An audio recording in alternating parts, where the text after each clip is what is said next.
Okay, guys, I feel sad. I did not bring my microphone, so we're using this shitty laptop microphone today, but hopefully it's not going to be too bad. Okay, so, oh man, I want to watch the Nelk Boys interview with Netanyahu because it just is so insane. Like, look at the thumbnail. You have like the human equivalent of a pug in this guy Steiny, and then I don't even know this other guy's name, but he just looks like a child wearing his father's suit. Like looks like he's like has size 6 feet and a size 14 pair of shoes when his dad's out for the weekend getting drunk or something, and he's like got into his clothes and he's like, I'm gonna be daddy. So you have these two fucking brain dead morons interviewing Netanyahu, and I just want to see how bad it's gonna be, man. Like we'll read the comments later, but holy shit, how bad is this? Wait, they have a hype package to open this up? Oh, the other thing that I saw that I wanted to talk about before we get into this, I think they were talking a little bit about the context of this. Oh yeah, I need to look at this too, because this is funny. All right, real quick. Where's my, I think I have one of these saved. Oh yeah, there's some other stuff that I need to look at too. There's like content nuke about Hasan, maybe a new Willie Mac video, although I just have no interest in watching Willie Mac. Anyway, look at this. So the Nelk Boys admit they were handed scripted questions to ask Netanyahu. So let's check this out really quick. Oh God, I'm on Kick. There's live stream fails on Kick going on. Saw one of our friends, and then we met the press secretary, Carolyn. So she's like Trump's press secretary. So we toured the White House, and then they took us to this place called the Blair House. Okay. So that's where all the anyone that visits the U.S., that's where they stay. So anyone that's visited the U.S. since like all throughout history, they stay at the Blair House. The Blair House? Yeah, so that's where we did the interview. Okay. So we walked in, and there was just like 20 people in suits there. Yeah. The setup was already there. Both flags, we couldn't touch anything or move anything. And they don't give you any restrictions like don't ask this? I'll be honest, they gave us a paper with questions to ask. But they also said they gave us a script to ask, but we didn't really follow it. Yeah. We tried our very best to ask some questions, but I think I like. Dude, so like they admit that they got a script of questions to ask Netanyahu, and they tried their best to stick to the script, but they'll be like, yeah, but I think that people really like it when we just riff and we talk about like Burger King versus McDonald's, which is better. Like the questions you. Okay, so anyway, then this little kiss ass is like, oh yeah, I think you ask good questions. Okay, so let's just get into this. Just some more context, like Netanyahu is a wanted war criminal. In a sane world, he would have been put in prison years ago, but like he'd at the very least be arrested immediately when he steps foot on American soil. That's what would happen in a sane world. But in the world we're living in right now, you have like one of the bigger podcasts on the internet just basically being like, oh, look at Netanyahu. Let's just like laugh and joke with a guy who's committing a genocide right now.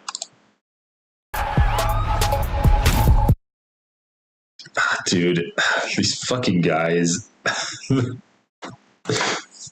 They're built by Dana White.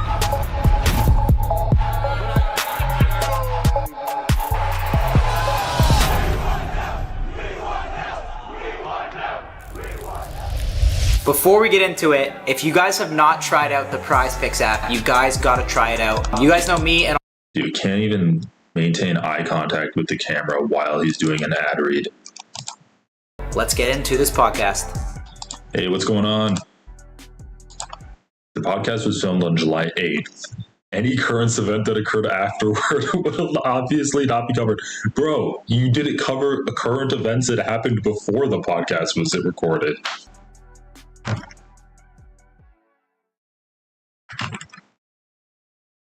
This is fucking nuts. This dude. is so crazy. We are so not qualified to do this. No. That's what's interesting about this. We're just not. We just should not be doing this. That's not really interesting about that at all. Like, you're not qualified to talk to anyone you have on your podcast, I guess, except for like your frat bro, alcoholic friends. Maybe you're qualified to talk with them, but like, you don't know what you're talking about in general when you have any kind of big name guest on. You've had Trump on. Well, we're too far too gone. Here we have the Prime Minister of Israel, Benjamin Netanyahu. He's about to walk into the podcast right now. This is probably one of the most, if not the most controversial podcast we For sure the most have we've ever done. Yeah, 100%. Maybe not the most controversial we'll ever do. Maybe not. But maybe this is, I mean, this issue is just like, and by the way, I want to say too, I'm not claiming to be an expert on this issue or anything like that. I'm kind of just probably like a lot of you guys that. Dude, you didn't have to give us that disclaimer. I don't think anyone was confused that you might be an expert on the issue of Israel, right? Like, dude, you have a fucking Happy Dad box on your microphone. Your microphone is sponsored by a beer company. Okay, so let's just like get this straight. Why is this bad? Well, first of all, this person that they're interviewing is doing one of the worst crimes in all of human history, and they should be put in prison for the rest of their life. And if you're sitting down and yucking it up with a person that should be put in prison, that could be considered like aiding and abetting. That should be socially frowned upon. You are helping them do their crime simply by not like trying to arrest them immediately. That's not good. It's not good to sit like, look, like they're going to be talking with Hasan and they're like, oh, well, we got someone with a differing viewpoint. It's like, it's not that he has bad views. It's that he's actually doing the worst crime in human history. That's what he's doing. Like, imagine if there was a guy who like murdered, I don't know, like 20 people. He's covered in blood, and you're inviting him onto your podcast, and then he's like, yeah, I know I'm wanted for murder and I'm covered in blood right now, but I'm gonna like afterwards I'm gonna go out and like just murder another 10 people that I see on the streets. You're gonna sit there and joke about him or joke with him and be like, oh yeah, isn't Trump cool? Isn't Dana White cool? There's like Israeli MMA fighters now in the UFC. That's so sweet. Like, are you really going to do that, or are you going to try to get him held accountable for his crimes? Like, it's not like Klein, who participated in the IDF 10, 15 years ago, and she did crimes then that she should probably be held accountable for. But it's like, okay, that's been done, and she's not going to do anything like that again. And it's not like if you launder her image, those crimes are going to get worse, or she's going to keep perpetuating those crimes. It's like, no, he's actively doing the genocide right now, and these guys are sitting down playing patty cakes with him. So anyway, I feel like I explained that enough. Let's just see how bad this really is. But guys, don't be confused. This person here is not an expert on Israel and Palestine. You know, you read stuff online, and I feel like on the internet now too, it's like, you don't even know what's real anymore. Like you read shit and it's like, you see a headline and it's like, is this true? Is this not true? So I see so much stuff about, you know, what's going on in Israel and, you know, Iran and Palestine. And no, he doesn't. He doesn't read headlines and say, is this true? Is this not true? Most of the time headlines are true. And then you can look at other headlines to try to get better understanding of like the framing of the article. But most of the time the information within the article is true. It's just that there's lying by omission, there's lying through framing, emphasizing some things that were done versus downplaying other things that are done. So that's why you need to go to multiple sources, find sources that you can trust, and always verify by doing research. But the issue is Americans, and especially like younger Americans, I'm not going to say these guys are younger, but I think a lot of people today, due to the internet, due to all of this misinformation that's constantly coming at you, don't understand how to actually do research. They don't understand that you need to check your sources. They see something said one time by one person online, and they're like, oh, okay, that's a fact. And then when another person comes out, like these guys talk to Hasan, if Hasan says that actually Netanyahu is starving Palestinians, they're like, okay, well, that's just like you say that that he's starving them, but we talked to Netanyahu and he said that they're not, that he's not starving them. So it's like a he said, she said situation. We just can't understand the truth. So we're not even going to bother. That's just intellectual laziness. And it's dishonesty. And it really is an issue that Americans literally can't distinguish fact from fiction. They have, like, the Republicans in this country have done such a good job dismantling the education system. They've dismantled fact-checking online, like Mark Zuckerberg and Elon Musk got rid of fact-checking. Due to like spam bots spamming misinformation, you have this AI that also gives out misinformation. All of this has served to completely disintegrate any kind of fact-checking apparatus that people should be equipped with in this internet era. But Americans have nothing like that whatsoever. To be honest, I just really don't know what is going on there. So it's going to be interesting to sit down with Prime Minister Net. How would it be interesting for you to sit down with someone if you know nothing about them? That's what I don't understand. Like, if I'm talking to, I don't know, like a tech CEO, I do research beforehand so that I can find stuff to talk about with that person. But I'm not going to be interested, be excited to talk with someone that I know nothing about. And these guys, I guess, aren't even going to like try to attempt to talk with Netanyahu about this stuff. Netanyahu, and kind of just ask him some questions about what we read online and get educated. Probably going to be a lot of hate in the comments and stuff like that. In my opinion, I mean, dude, we're journalists, right? We're we're technically journalists. How can you pass up this opportunity at the end of the day? No, and plus, at the end of the day, it's like we get the opportunity. Wait, okay, that's the first funny joke they said in the comments and stuff like that. In my opinion, I mean, dude, we're journalists, right? We're we're technically journalists. How can you pass up this opportunity at the end of the day? No, and plus, at the end of the day, it's like we get the opportunity to sit down with one of the most powerful people in the world, a world leader. Yeah. And we get to ask him some stuff, and we're going to ask him what we want to ask him too. So if you guys, want to hear shit, whatever questions you guys want to hear, there's probably a ton of other interviews of him on CNN or like, typical news stuff. We're going to ask him what we want to ask him. Oh, that's funny. He says CNN. So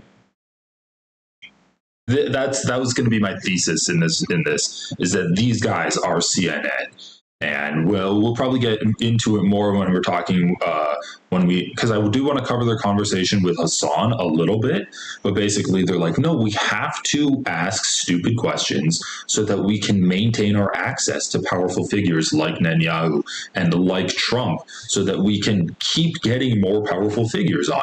We're not going to do our research. We're not going to hold them to account. And we're just going to be a platform for them to basically like slap our faces with their dicks, and we're just going to sit there and say, thank you, daddy, can I have some more? That's what they're doing. And that's what like CNN and legacy news media do.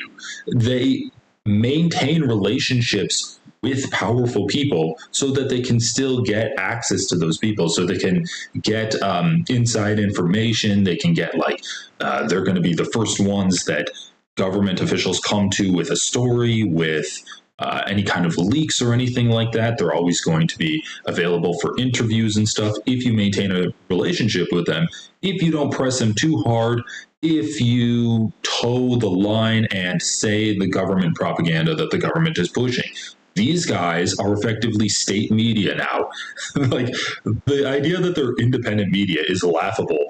When, like, and we'll cover it later, but they literally say to Hasan, no, we need to maintain this relationship. If your outlet or your platform is dependent on maintaining a relationship to power, you're definitionally not independent.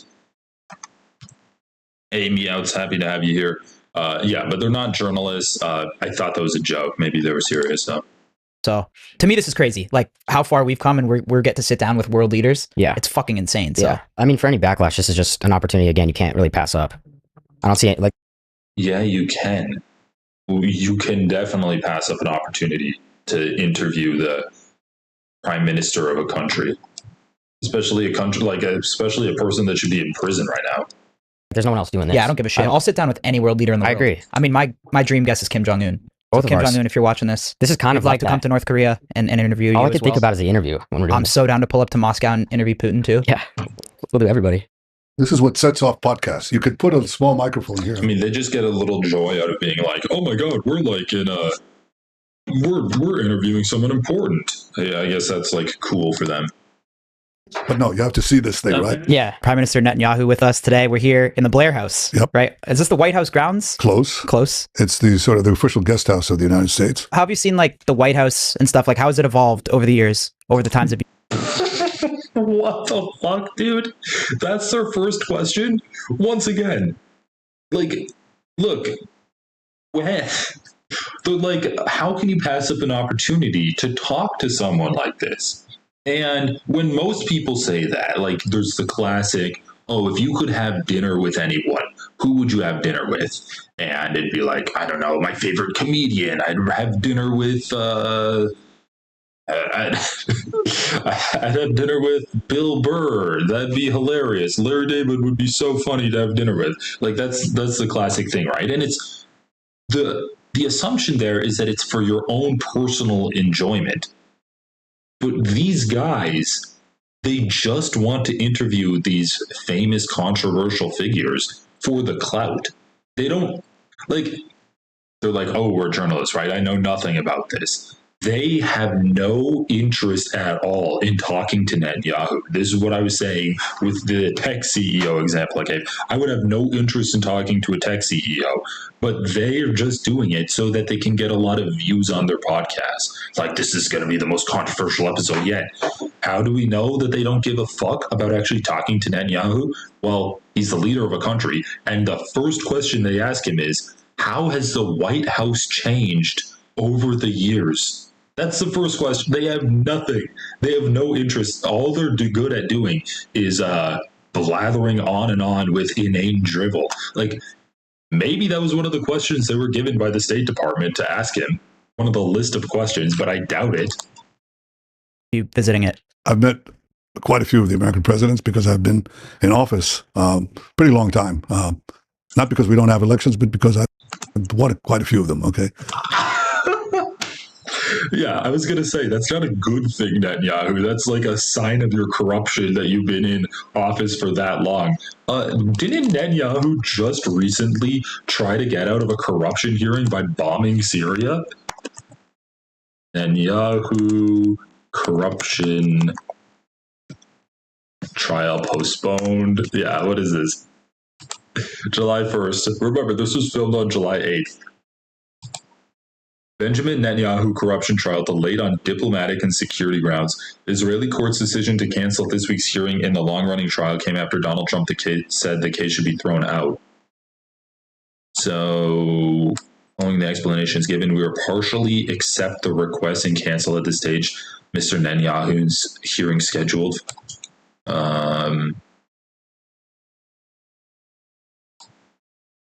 The new reasons provided by Netanyahu, the head of Israel's spy agency, the Mossad, and the military intelligence chief, justified canceling the hearings.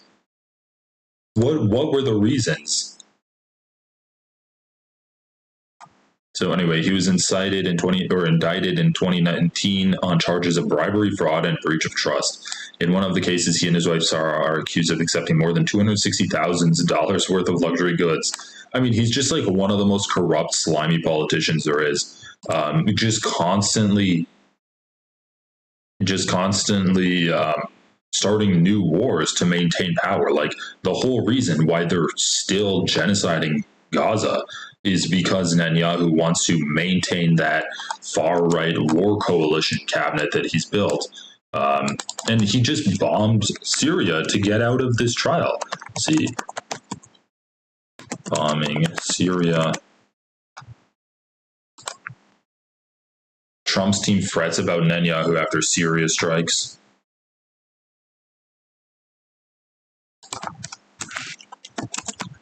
Trial postponed. Netanyahu corruption trial adjourned as Israel bombed Syria. What a coincidence. Netanyahu corruption trial adjourned as Israel bombed Syria. Last month it was Iran. Now Syria, all thanks to free U.S. military supplies, said one observer.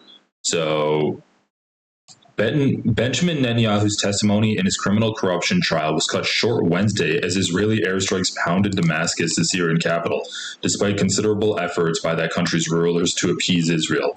Al Jazeera reported Israeli strikes targeted the Syrian Defense Ministry headquarters and the vicinity of the Syrian presidential palace.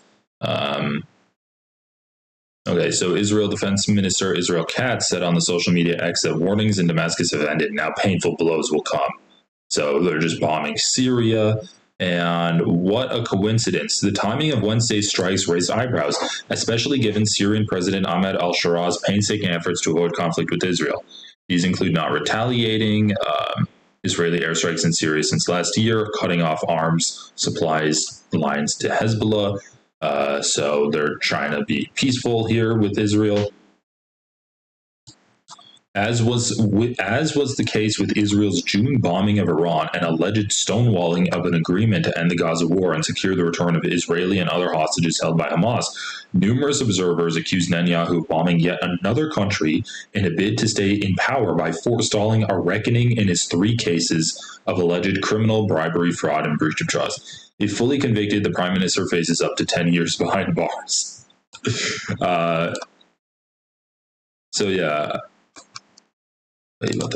So it was the day of Netanyahu's trial and a day before his government was about to collapse because his ultra-Orthodox partners were to leave the ruling coalition, and then they bombed Syria. So, yeah, I mean, it's just a fascist government that's being held together by popsicle sticks and wood glue right now, and just Netanyahu viciously attacking any country to justify his tenuous grasp on power remaining. I think there's never been a friend like Donald Trump in the White House for Israel. I think he's a remarkable leader. I think he's changing history. He said he'll make America great again. He's already done it. You know, America is widely admired now around the world. And especially after our joint operation against this regime that wanted to, chance death to America, death to Israel. Well, I think together we've shown the world a different face of America. Very powerful, very directed, very resolute. You guys are very tight, right? Would you call it a bromance? Well, you might. I mean, we've known each other several decades, and I really like him. What do you like most about him? If you meet him close up, and Sarah and I have had this opportunity many times, including last night in a great dinner we had at the White House. First of all, Donald Trump can be very funny. Of course. He can be very funny. Especially off camera, right? Absolutely. He can split you sort of sit there and you start guffawing because it's so funny. And also I'll tell you. Trump glazing session. Everyone get ready. Everyone put on your goggles and your ponchos for the Trump glazing session that they're about to do, or that they've already started doing. Holy shit, what meaningless content that they're talking about. Well, something else. That Sarah, who's a psychologist, and she, psychologists, psychologists? Of course. They look at people. They identify very quickly with that. You know what she said to me about Donald Trump? She said he's a good person. He has a good heart. He wants to do good. And that is something that I think that... I like how his heart is physically weak because now he has a venous return issue where he's not able to return enough blood back up to his heart. And I mean, also he's just an evil person. Like, he's literally a pedophile. And you're going to talk about Donald Trump's heart being good? You have to know him well to appreciate it. And the last thing I tell you about him, okay? I mean, I could tell you many things, but he cuts through the chase. He cuts through the BS. I have to spell out what BS is. He cuts through the BS. He goes right to the point, to the heart of the matter. And sometimes he says things that get right to the things that people don't want to really think through. And he cuts to the bone.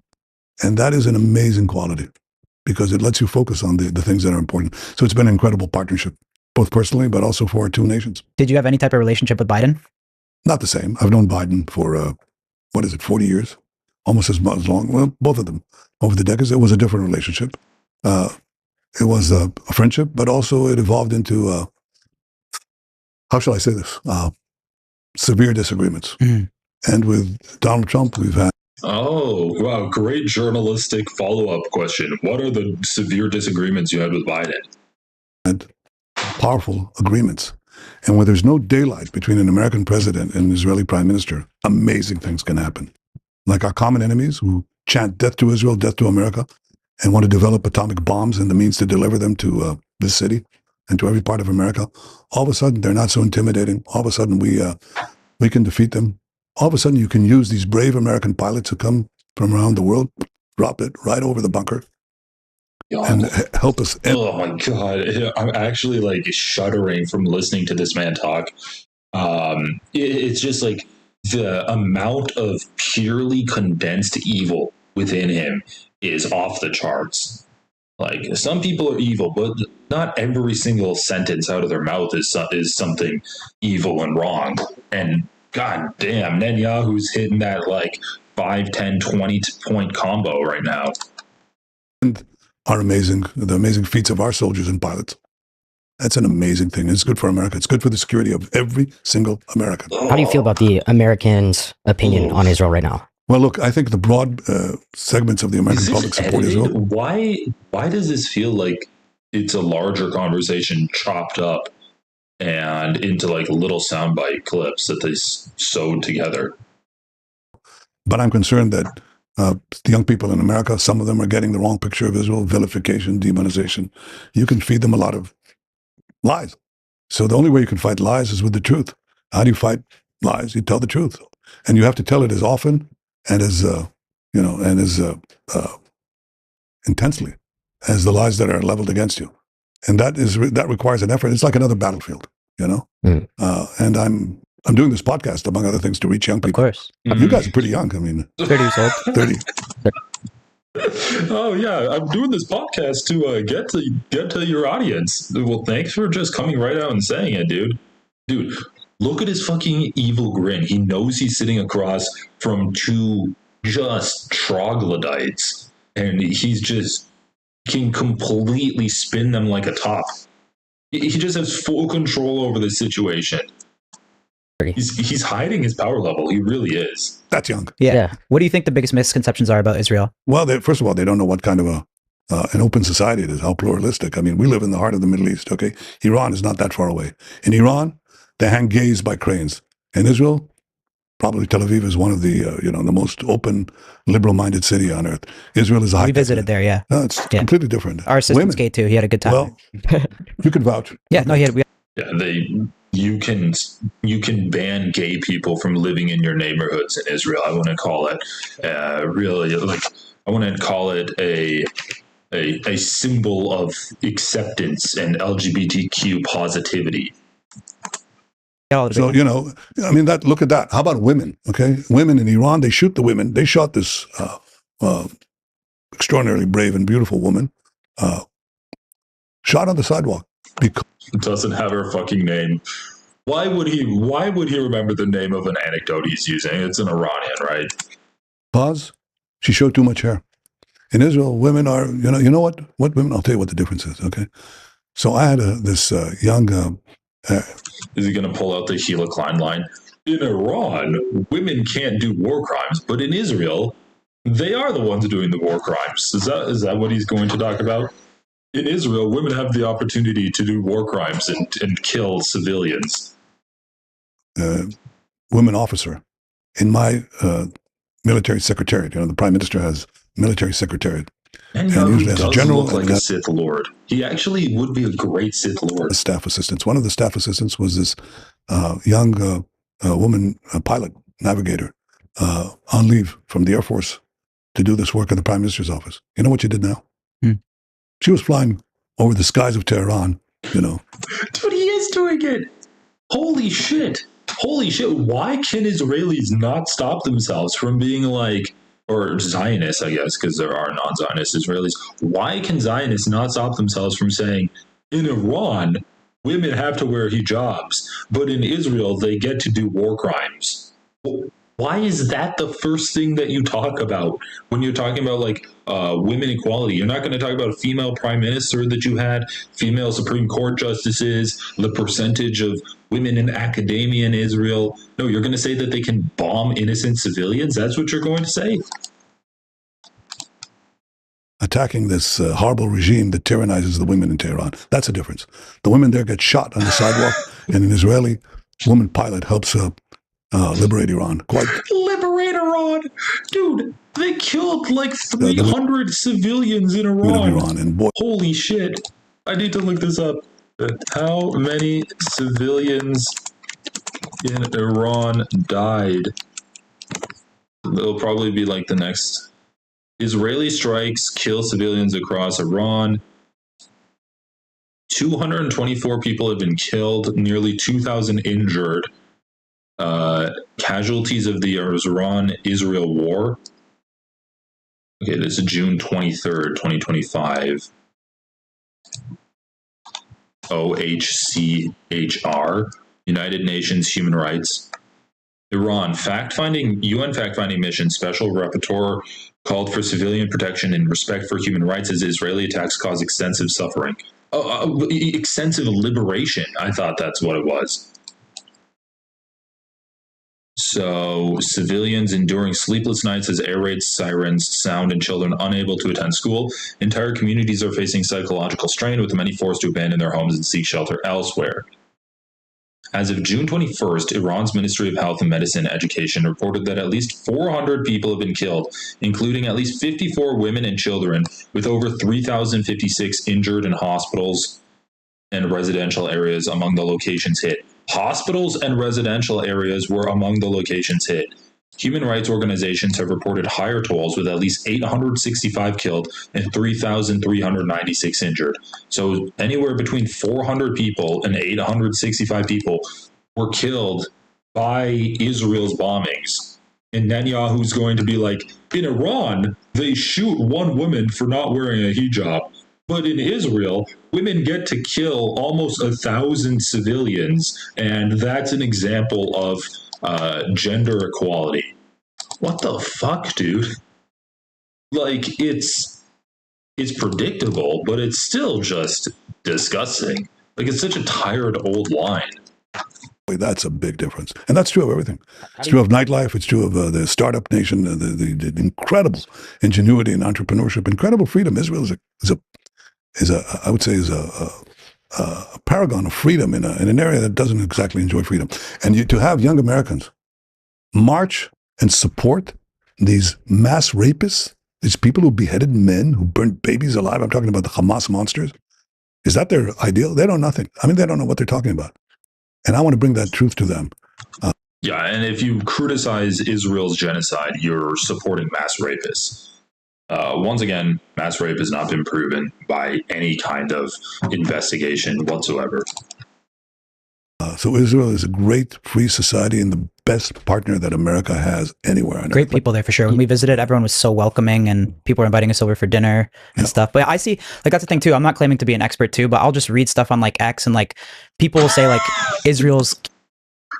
You read stuff on X. Just say I read stuff, bro. You're like, I read stuff on X. Holy shit, that's the extent of your research you do? Killing babies, or like they're starving people. That's completely false. In fact, the reason we have civilian casualties in Gaza is because Hamas were basically horrible murderers and killers, okay? They're basically horrible murderers and killers. Committed to our destruction and your destruction. They say so openly. I mean, they say the big enemy, the real enemy, the great Satan is America. And Israel is the small Satan. But it's a small Satan that is standing in their way of conquering with other Iranian proxies, conquering the Middle East, and then we move on. Isn't this another Ethan Klein line too, where he's like, it's the small Satan that is Israel, and they say that they're controlling the big Satan or something? Or that, who was that brought it up? I think it was Lonerbox that brought it up on Ethan Klein's show, and he's like, Hamas is anti-Semitic, but just not anti-Semitic in the way that you think it is.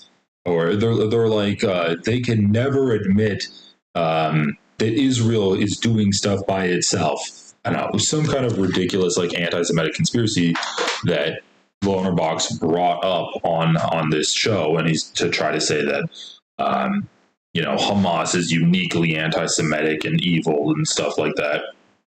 And now we know where he got it from. He's getting it directly from the fucking leader of Israel, the person who's doing the war crimes. This is the type of shit that, this is the type of shit Lonerbox consumes, internalizes, and then regurgitates on Ethan Klein's podcast. Holy shit. We should be doing a fucking bingo card to see all of the talking points that Netanyahu speaks on this interview that also was spoken on the H3 podcast, because so far we've hit like 3 different things. To you. So America is the great Satan, and America, needs to disappear. And we stand in their way. But one of the things you have to understand is Gaza is the densest urban environment you can find, and Hamas embeds itself in the civilian population of Gaza, the Palestinians, okay? We tell the Palestinians, hey, leave, because after they butchered us and raped. This is also, we have mass rapes. That's something that Ethan Klein talks about all the time. Once again, there's no evidence that mass rapes happened. Then we have Israel is egalitarian and has gender equality because women can do war crimes. That's why Israel has gender equality. And then we also have what was the other thing that they talked about? They have that Hamas is like anti-Semitic because of the big Satan, little Satan thing that they spoke about. A lot of good stuff on here. Our women and beheaded our men and burned our babies. We have to remove this threat. So we come in to take care of the Hamas terrorists. But the Hamas terrorists don't leave the civilian neighborhoods. Oh, yeah. And justifying the bombing of Palestinians because, isn't it weird that there's no bunkers built in Gaza? Don't you think that's strange? We say to the civilians, we call them up because we have their telephone numbers. We say, leave, please leave. We send them leaflets, millions of leaflets, please leave. We do everything that is possible that no army has done. They want to leave. You know what Hamas does? They shoot them. You say, we want you to stay because we want to have civilian casualties, because then they can show it on CNN or all these other networks and so on and claim that Israel is deliberately doing this. We're not deliberately doing anything. We'd like them to leave. And in fact, successively during the war, it's been now a year and a half, they finally do leave, most of them. So we've minimized those casualties, but it's not because... I love how he's just advocating for ethnic cleansing right now, lying, by the way, in the advocation of ethnic cleansing. But he's just even if we take him at his word, we're so you want to make all of the Palestinians leave Gaza. Isn't that a war crime? Isn't that ethnic cleansing? What the fuck are you talking about, dude? Are you talking about leaving a house that you're going to bomb then? Once again, there's so many different follow-up questions you can ask here, but these two dunces just stay on their knees and suck on his Netenyahu. Because we seek to have civilian casualties, it's because Hamas wants them. They're willing to sacrifice their own children, their own families, both because they don't really care for human life, but also... I also love this, though. It's so is Israel killing civilians or not, right? He initially said that people are lying about Israel, and the only way to fight back against those lies is to tell the truth just as violently as the lies are being told about him.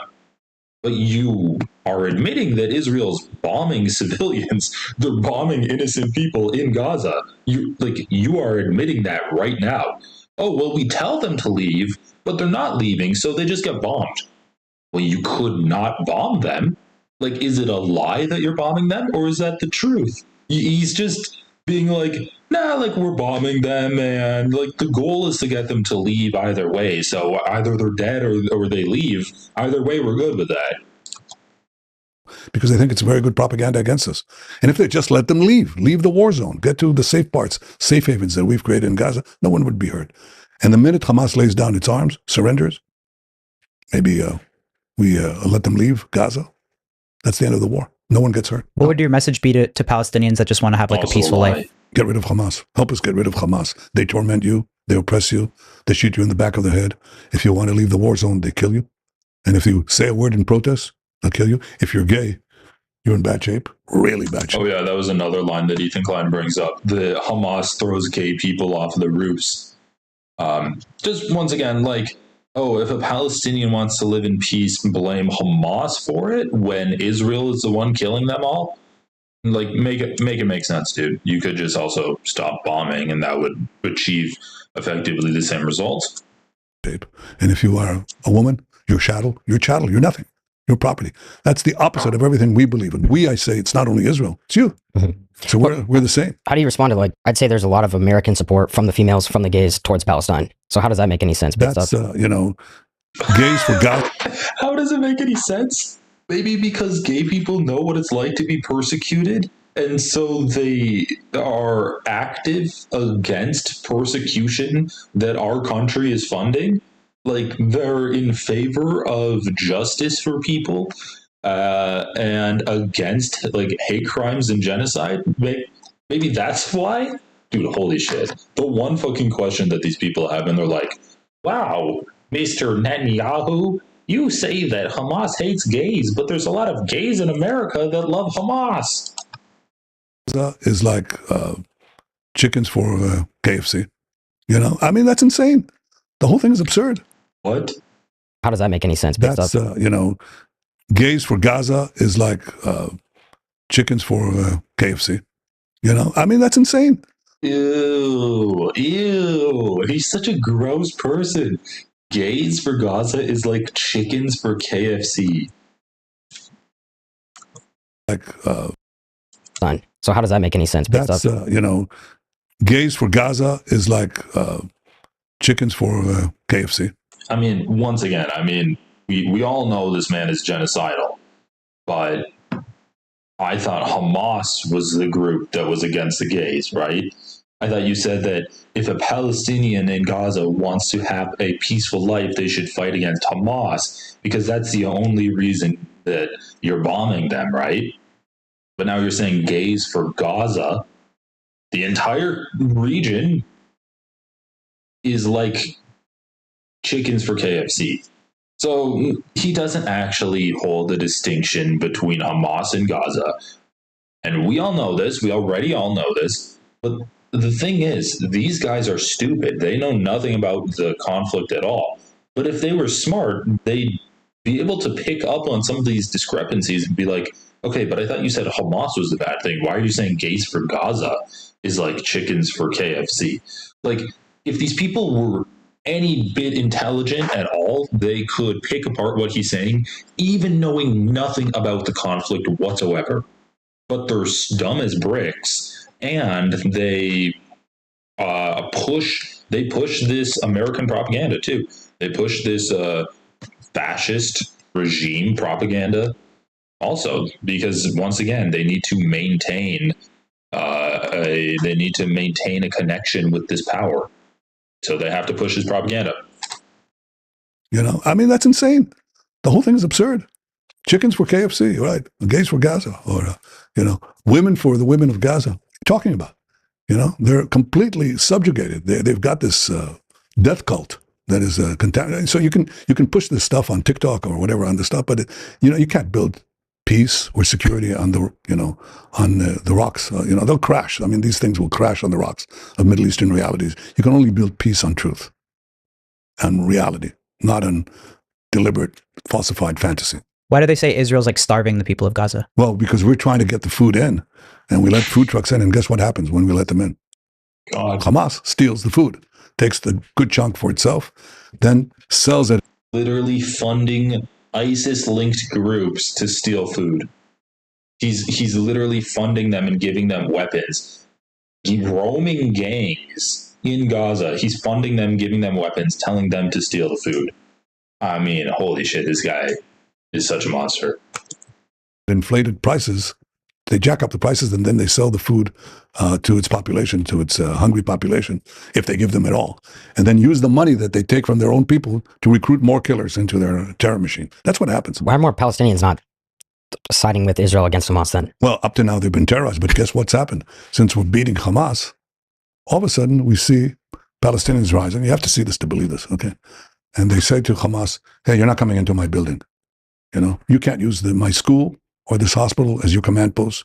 We're not letting you. And they start fighting them. Now we have actually armed conflict between Palestinians and terrorists. It was unimaginable a year and a half.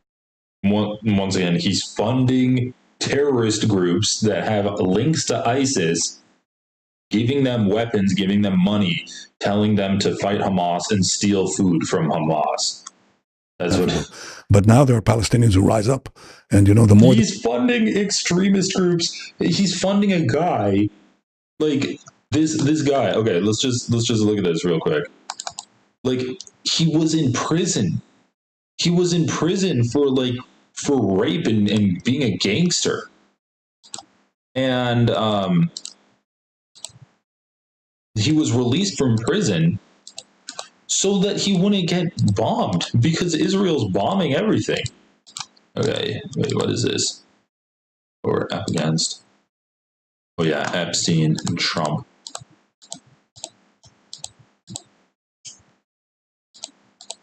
I had this link open.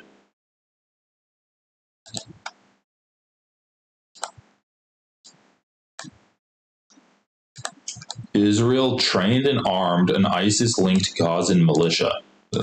You can have this. It's right the here. first time Benjamin Netanyahu has publicly admitted to Israel aiding armed Palestinian groups in Gaza. On the advice of security officials, we activated clans in Gaza that oppose Hamas. What's wrong with that?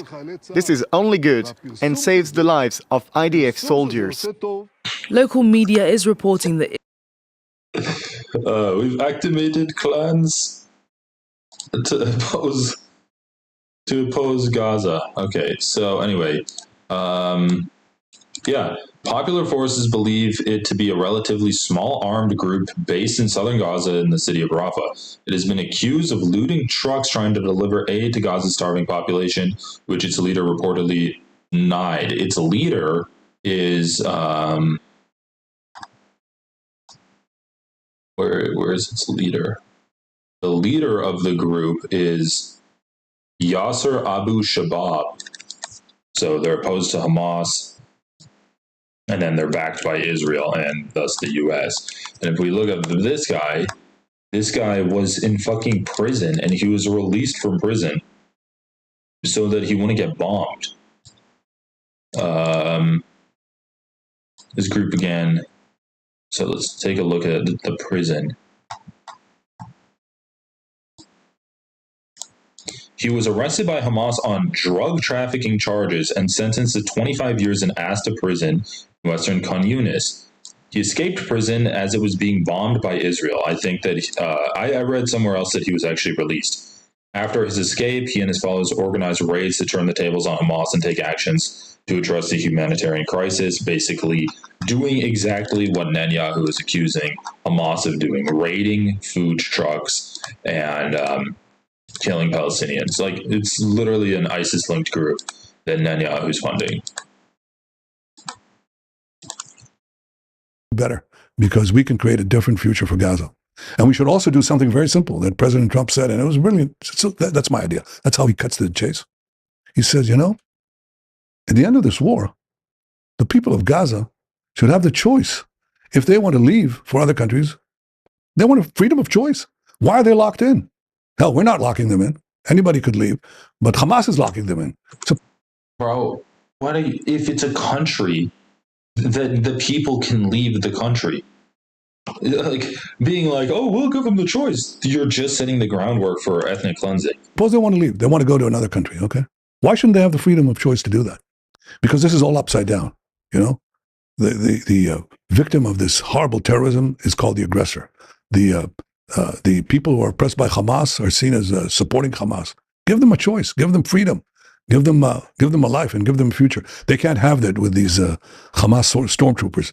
But the amazing thing is, Hamas stormtroopers. I come here and I see these protests. The people who are protesting for Hamas and against Israel, they burn American flags. They not only burn the flag of Israel, they burn American flags. They're anti-American. God, dude. They're not MAGA. I feel dirty. I'm going to have to take a shower after this. Once again, man, it's just like it's like the espresso of evil. If Donald Trump's a latte, Netanyahu's the espresso. Supporters, who do they support? You know who they support? They support Iran and its proxy, Hamas or Hezbollah. What does Iran do? Just understand, people who does it do genocide? Who support Iran or speak on its behalf. Iran tried to assassinate President Trump, not once, but twice. They were behind those assassination attempts? They openly admit. By the way, they put out a price on his head, on mine too, by the way, smaller price. I'm not sure. You should be in prison. And so should Donald Trump, honestly. Both of them should be in prison. They actually put a price on your head? Yeah, 2 days ago. Do you know what it is? Yeah, it's smaller than his, naturally. He's the president of the United States, for God's sake, okay? So they put out a fatwa. The fucking Nelk boys are like, easy money. They perked up real quick when they heard that there was money in getting this guy. 2 days ago, or 3 days ago, by the official cleric of the irradiated regime, that President Trump has to be assassinated, and that I have to be assassinated. And by the way, they targeted Sarah, my wife was here, and they targeted our bedroom window. Yeah, we were supposed to be there. They hit through their proxy Hezbollah. They fired a drone right into our bedroom window. So just recently? Oh yeah, it was a couple of months ago. Yeah. Wow. No, it was a year ago. Actually. Yeah, a year ago. Okay. Wow, a drone went after his window. Holy shit! I don't think I can get through an hour of this. We'll play a little bit more. So how many months? 7 months ago. She counts, So they tried to assassinate President Trump twice.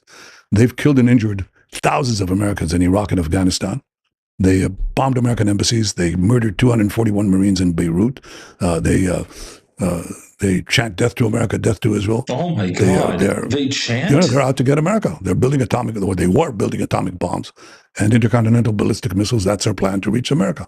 So, do you want these mad ayatollahs to have that power? Of course not. They're anti-American. They're anti-Israel, and the guys who protest. And many of them are paid and organized by foreign NGOs. Oh my God, they're anti-American Israel? I can't imagine why. This is so fucking stupid. Bad people. They're out against America. They hate Israel because they see Israel as part of America. And in many ways, they're right. I'm just trying to figure it out too, because even in New York City, in many ways, they're right. Israel right? is part of What's America. Zoran? Yeah, he's an anti-Semitic guy. Yeah. The highest, I think the highest population of Jews in New York City. How's that even possible? Well, it's possible because Zoran Mamdani. And in many ways, they're right. I'm just trying to figure it out too, because even in New York City, right? What's Zoran? Yeah, he's an anti-Semitic guy. Yeah. The highest, I think the highest. This was probably one of the questions that they were told to ask, honestly. They were given a list of questions. You think these two fuckheads know who Zoran Mamdani is? For sure, the State Department said, Zoran Mamdani, in parentheses, the anti-Semitic New York mayor candidate. Ask him about Zoran. Holy shit. Netanyahu just said that he wants to go onto this podcast to try to reach the younger audience. They're trying to make their viewers not vote for Zoran Mamdani. It's just so obvious, man. Population so of Jews in New York City. How's that even possible? Well, it's possible because a lot of people have been taken in by this nonsense. I mean, what? You want to defund the police? You want to have people go into stores and, rob them and be free? You think that really creates a good society? You want to crush all enterprise? You want to tax people to death? I mean, that's a one-term effort. But, sometimes you have to get mugged by reality. You have to get mugged by reality. Goddamn. Understand how stupid that is. So that's silly. But, sometimes folly overtakes human affairs for a while, but not for long because reality steps in. So I'm obviously not happy with it. It seems kind of like a threat against Zoran. I'm less concerned with it because I think if we can speak the truth to the young people of America, they wise up pretty quickly. Dude, holy shit. This is just such blatant propaganda. Goddamn. The sheet of paper. Ask about Zoran, the anti-Semite. Is the war with Iran, is it over now? After President Trump did authorize the strike and they destroyed the nuclear program? Wasn't that certainly helped? It did, but I'll tell you what happened. We were like a person with 2 lumps of cancer, okay, that threatened our life. The first one's the nuclear cancer.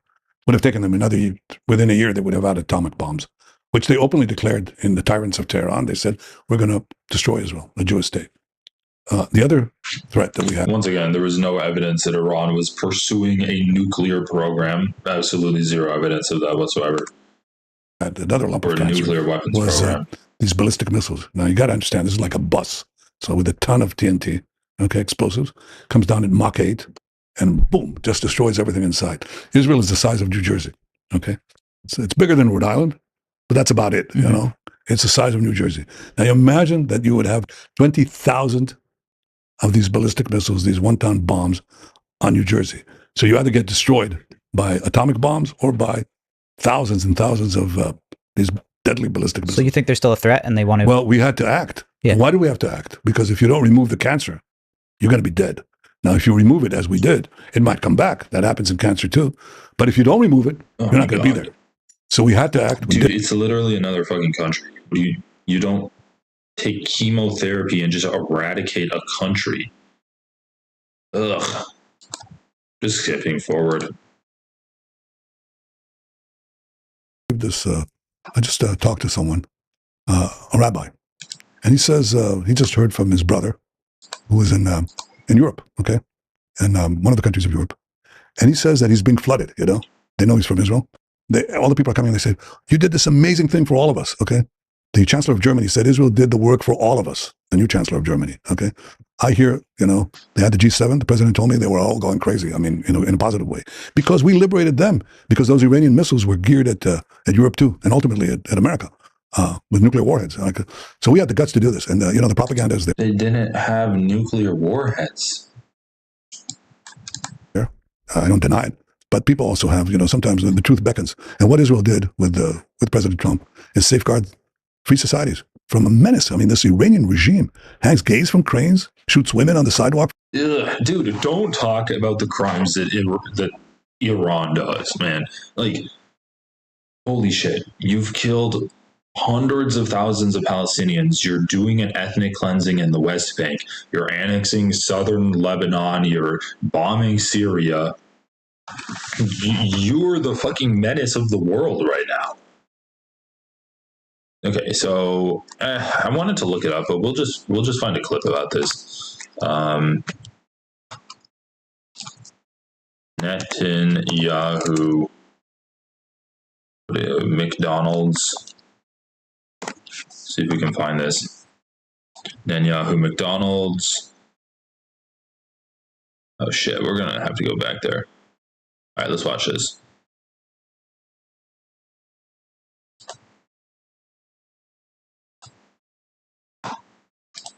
We did the double, Whopper? I haven't ripped Burger King in a long time. Burger King kind of sucks. Yeah. No, the you're wrong. BK Lounge can hit. I disagree completely. You like Burger King over McDonald's? That's your worst take, I think. Absolutely. That's a crazy take. No, that was fine. I mean, I like Burger King. The answer is yes.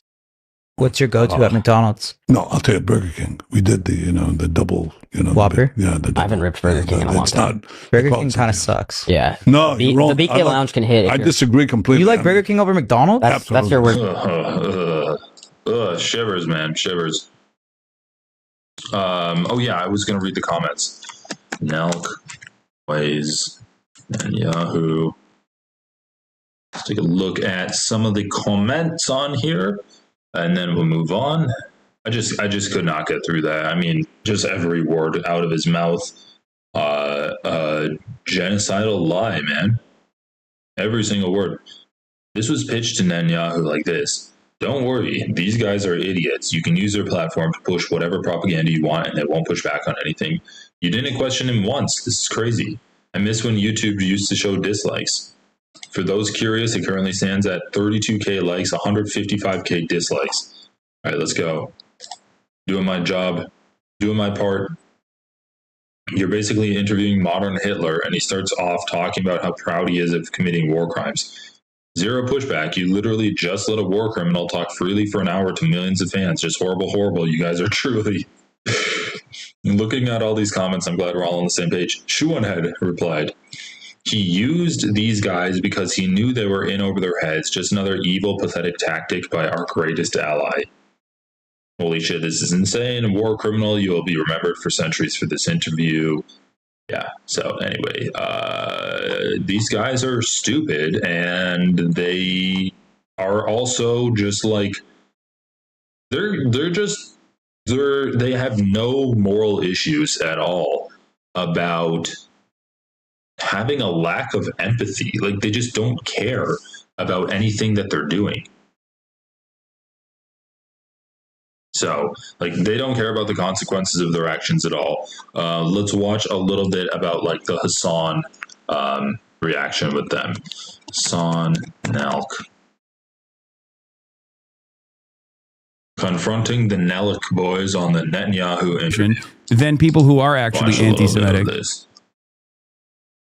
Benjamin Netanyahu wasn't like, I love the Nelk boys, I'm a big consumer of Happy Dad, and then was like, let's do this. Well, we've had Trump on a few times. Some of the communications team at the White House hit us up, connected us with their communications team, and presented us the opportunity to do it. Okay. All right. Yeah. And you guys were like, let's do it. Sounds great. I mean, yeah, I can say it again. I've said it a few times, but I can't speak to podcasting as a whole. And, other podcasters, they'll have people on with just people they've had good relationships with, or their friends, or people they agree with. But with the Full Send podcast, hate it or love it, right or wrong, if we ever get the opportunity to have a controversial guest on, we're never going to turn it down. Because in my opinion, what we want to do with the Full Send podcast on is we're not afraid to have controversial people on. We're going to ask them questions. Sure, we're probably not the best at asking questions. We're not the best journalists. Never claim to be, so we might not be the best at pressing them, but in my opinion, it's up to the viewer to form their own educated opinion. Like, we have someone controversial on, we ask them questions. You're interviewing the guy. You're the one delivering information to the viewer. You do not have any kind of moral qualms about delivering straight up facts or straight up lies that are justifying some of the worst atrocities humanity's ever seen? Do you not have an issue with that? Like, this is your platform. Do you not feel responsible at all about the message your platform is sending to the world? I think people give us a little too much credit when they say, oh, you're platforming him, or like, I think, sure, we have a young audience, but they're not stupid. And we don't think they're stupid whatsoever. And I think this podcast is a perfect example of that. If you go and read the comments, just because we have someone on, we're sitting beside someone, people aren't going to be like, oh my God, Nelk's with them. Like, I love this person. Like, yeah, wait, that's just not the way it works. I don't think anybody loves Benjamin Netanyahu. I don't even think American presidents like Benjamin Netanyahu. Yeah, I know. That's what I'm saying, though. But and I don't think you can listen. I don't think you can platform the prime minister of Israel. That's not my argument. I don't really give a shit about that. But my question is, do you feel like there is a culpability that you have? Because, like, look, Donald Trump is a contentious figure, and obviously he's responsible for a metric ton of pain and violence as well, but so is every other American president. That's one thing. But Benjamin Netanyahu is, like, unique in the sense that he's also a foreign leader. So I guess the question is, like, because he's getting something out of this, right? He's getting something out of this where he gets to, I guess, like, try and humanize himself. That's the thing that's on is we'll have anyone on. Like, next episode, we're going to have someone on with the complete opposite ideology that we've already been planning before this podcast came out. Who are you guys having on? I mean, I'd love to hear your suggestions. We have from different friends. You could DM us after if you don't want to say. But, like, the issue isn't that they're platforming one person's views, right? Because people, like, Zionists will go on to shows, they'll do debates and stuff, and they'll espouse the same views that Netanyahu had on, and people don't get as pissed off about it. The issue is they were interviewing a war criminal that's actively perpetrating a genocide right now. And so it's not there is no two sides. It's not like it's a war and they interviewed the general of one side and then they interviewed someone like a general of the other side. There's a world powerful country that's genociding another country that doesn't have any kind of representation on the global stage at any kind of scale. And they're interviewing the person directly responsible for that genocide, directly in control of the country that's doing that genocide. And there is no comparison. There's no comparative figure representing the Hamas side or the Palestinian side. Like, the way they're talking about this betrays the fact that they have no idea what they're talking about. They have no idea about this situation whatsoever. once again, it's not that they interviewed a Zionist, it's that they interviewed the person that's wanted for genocide. So there is no rectifying this. This is like when you fuck up in a relationship or something, or you like piss off your friends and you're just trying to be like, okay, well, how can I make it right? Sometimes you can't make it right. Sometimes you just fucked up. But these guys, like, this isn't a fuck up for them. This is a business move that they did. And if they want to launder the images of dictators and genocidal freaks, then that's how they should be treated. They should not be treated like the laughable little idiot kids that you can joke at online, being like, oh, look at how stupid he is. Oh, wow, he's drunk now. They should be treated like state media figures that launder the reputations of just the most despicable people alive. Like, even worse than Tucker Carlson. Like, Tucker Carlson spouts, like, he brings people on that talk about, like, his Holocaust revisionism and anti-Semites like that. He goes to Russia to launder the image of Putin and the image of Russia. But, like, that's still better than what these guys did. That's just straight up better than what they did. And so I know Hasan's, like, on friendly terms with them, and he's kind of treating them with the kitty gloves right now. But I think that's the wrong tactic that you should be taking. I think the tactic you should be taking is being like, bro, if you continue to interview state leaders like this, you have no place in any kind of, like, counterculture online media sphere at all. You are a State Department, and they really need to be just treated like that. Yeah, full send them into hell. But we're talking to a few different people, and we want to choose the right person to kind of represent, you know, the opposite side. Okay, but Benjamin Netanyahu isn't just like a podcaster. You know what I mean? Like, he's literally the prime minister that is a war criminal by the International Criminal Court. He's like, war crime courts issues warrants for Netanyahu and former Israeli defense minister. Literally branded as a war criminal. And it's unique because, like, the International Criminal Court is a European institution, and they've never actually criticized an American or anyone who's an American ally in the past. So it's like he's killed so many children that even the International Criminal Court was like, damn, this guy sucks. Yeah. Is literally like interviewing Adolf Hitler. I think if you watch it though too, I think yes. I mean, I think me and Steiny could have pressed him a little bit harder, but we did ask him, what is we could have pressed him a little bit harder. Your response to when people say you're starving children in Gaza? Do you think October 7th could have been prevented? Dude, holy shit! You asked him if people are if you're starving children in Gaza, and he just said no. Hamas is doing that. And then you just moved on. I watched that part. I skipped the rest because it was a bullshit interview that was just spewing evil directly into my ears that I needed to get away from as soon as possible. But I watched that part. That's the part you're going to bring up as like a hard-hitting pushback question that you made Netanyahu uncomfortable with? Are you trying to implement regime change in Iran? Like, Americans don't want another war with regime change. So we definitely did ask him some questions that I think people wanted to know. Okay, what did he say? I mean, of course, he said for starving children in Gaza, he said that they bring the food in and Hamas steals it and then sells it. That's a lie. You know what I mean? Like, that's so. Right. So here's the thing. What's your opinion? Hasan, you got to remember, one side's gonna say one thing, and the other side's gonna say it's a lie. I don't think you guys. Dude, holy shit! These people are just so fucking stupid. They're actually just like bottom of the barrel. Like you fucking like empty out the barrel, and they're the shit that's stuck on the bottom of it. They're that dumb. They're that, like, they actually don't understand how to figure out the truth. Look at their eyes. Their eyes are completely glazed over. They don't understand that someone can say something, another person can say a complete opposite thing, and one of those things are lying. Like, they have the fucking Joe Rogan golden retriever brain syndrome, where they agree with the person that's talking to them now, but then if they talk to someone the next week and they say the exact opposite, they're going to agree with that person. They don't have an idea of an objective truth that they have agency in finding.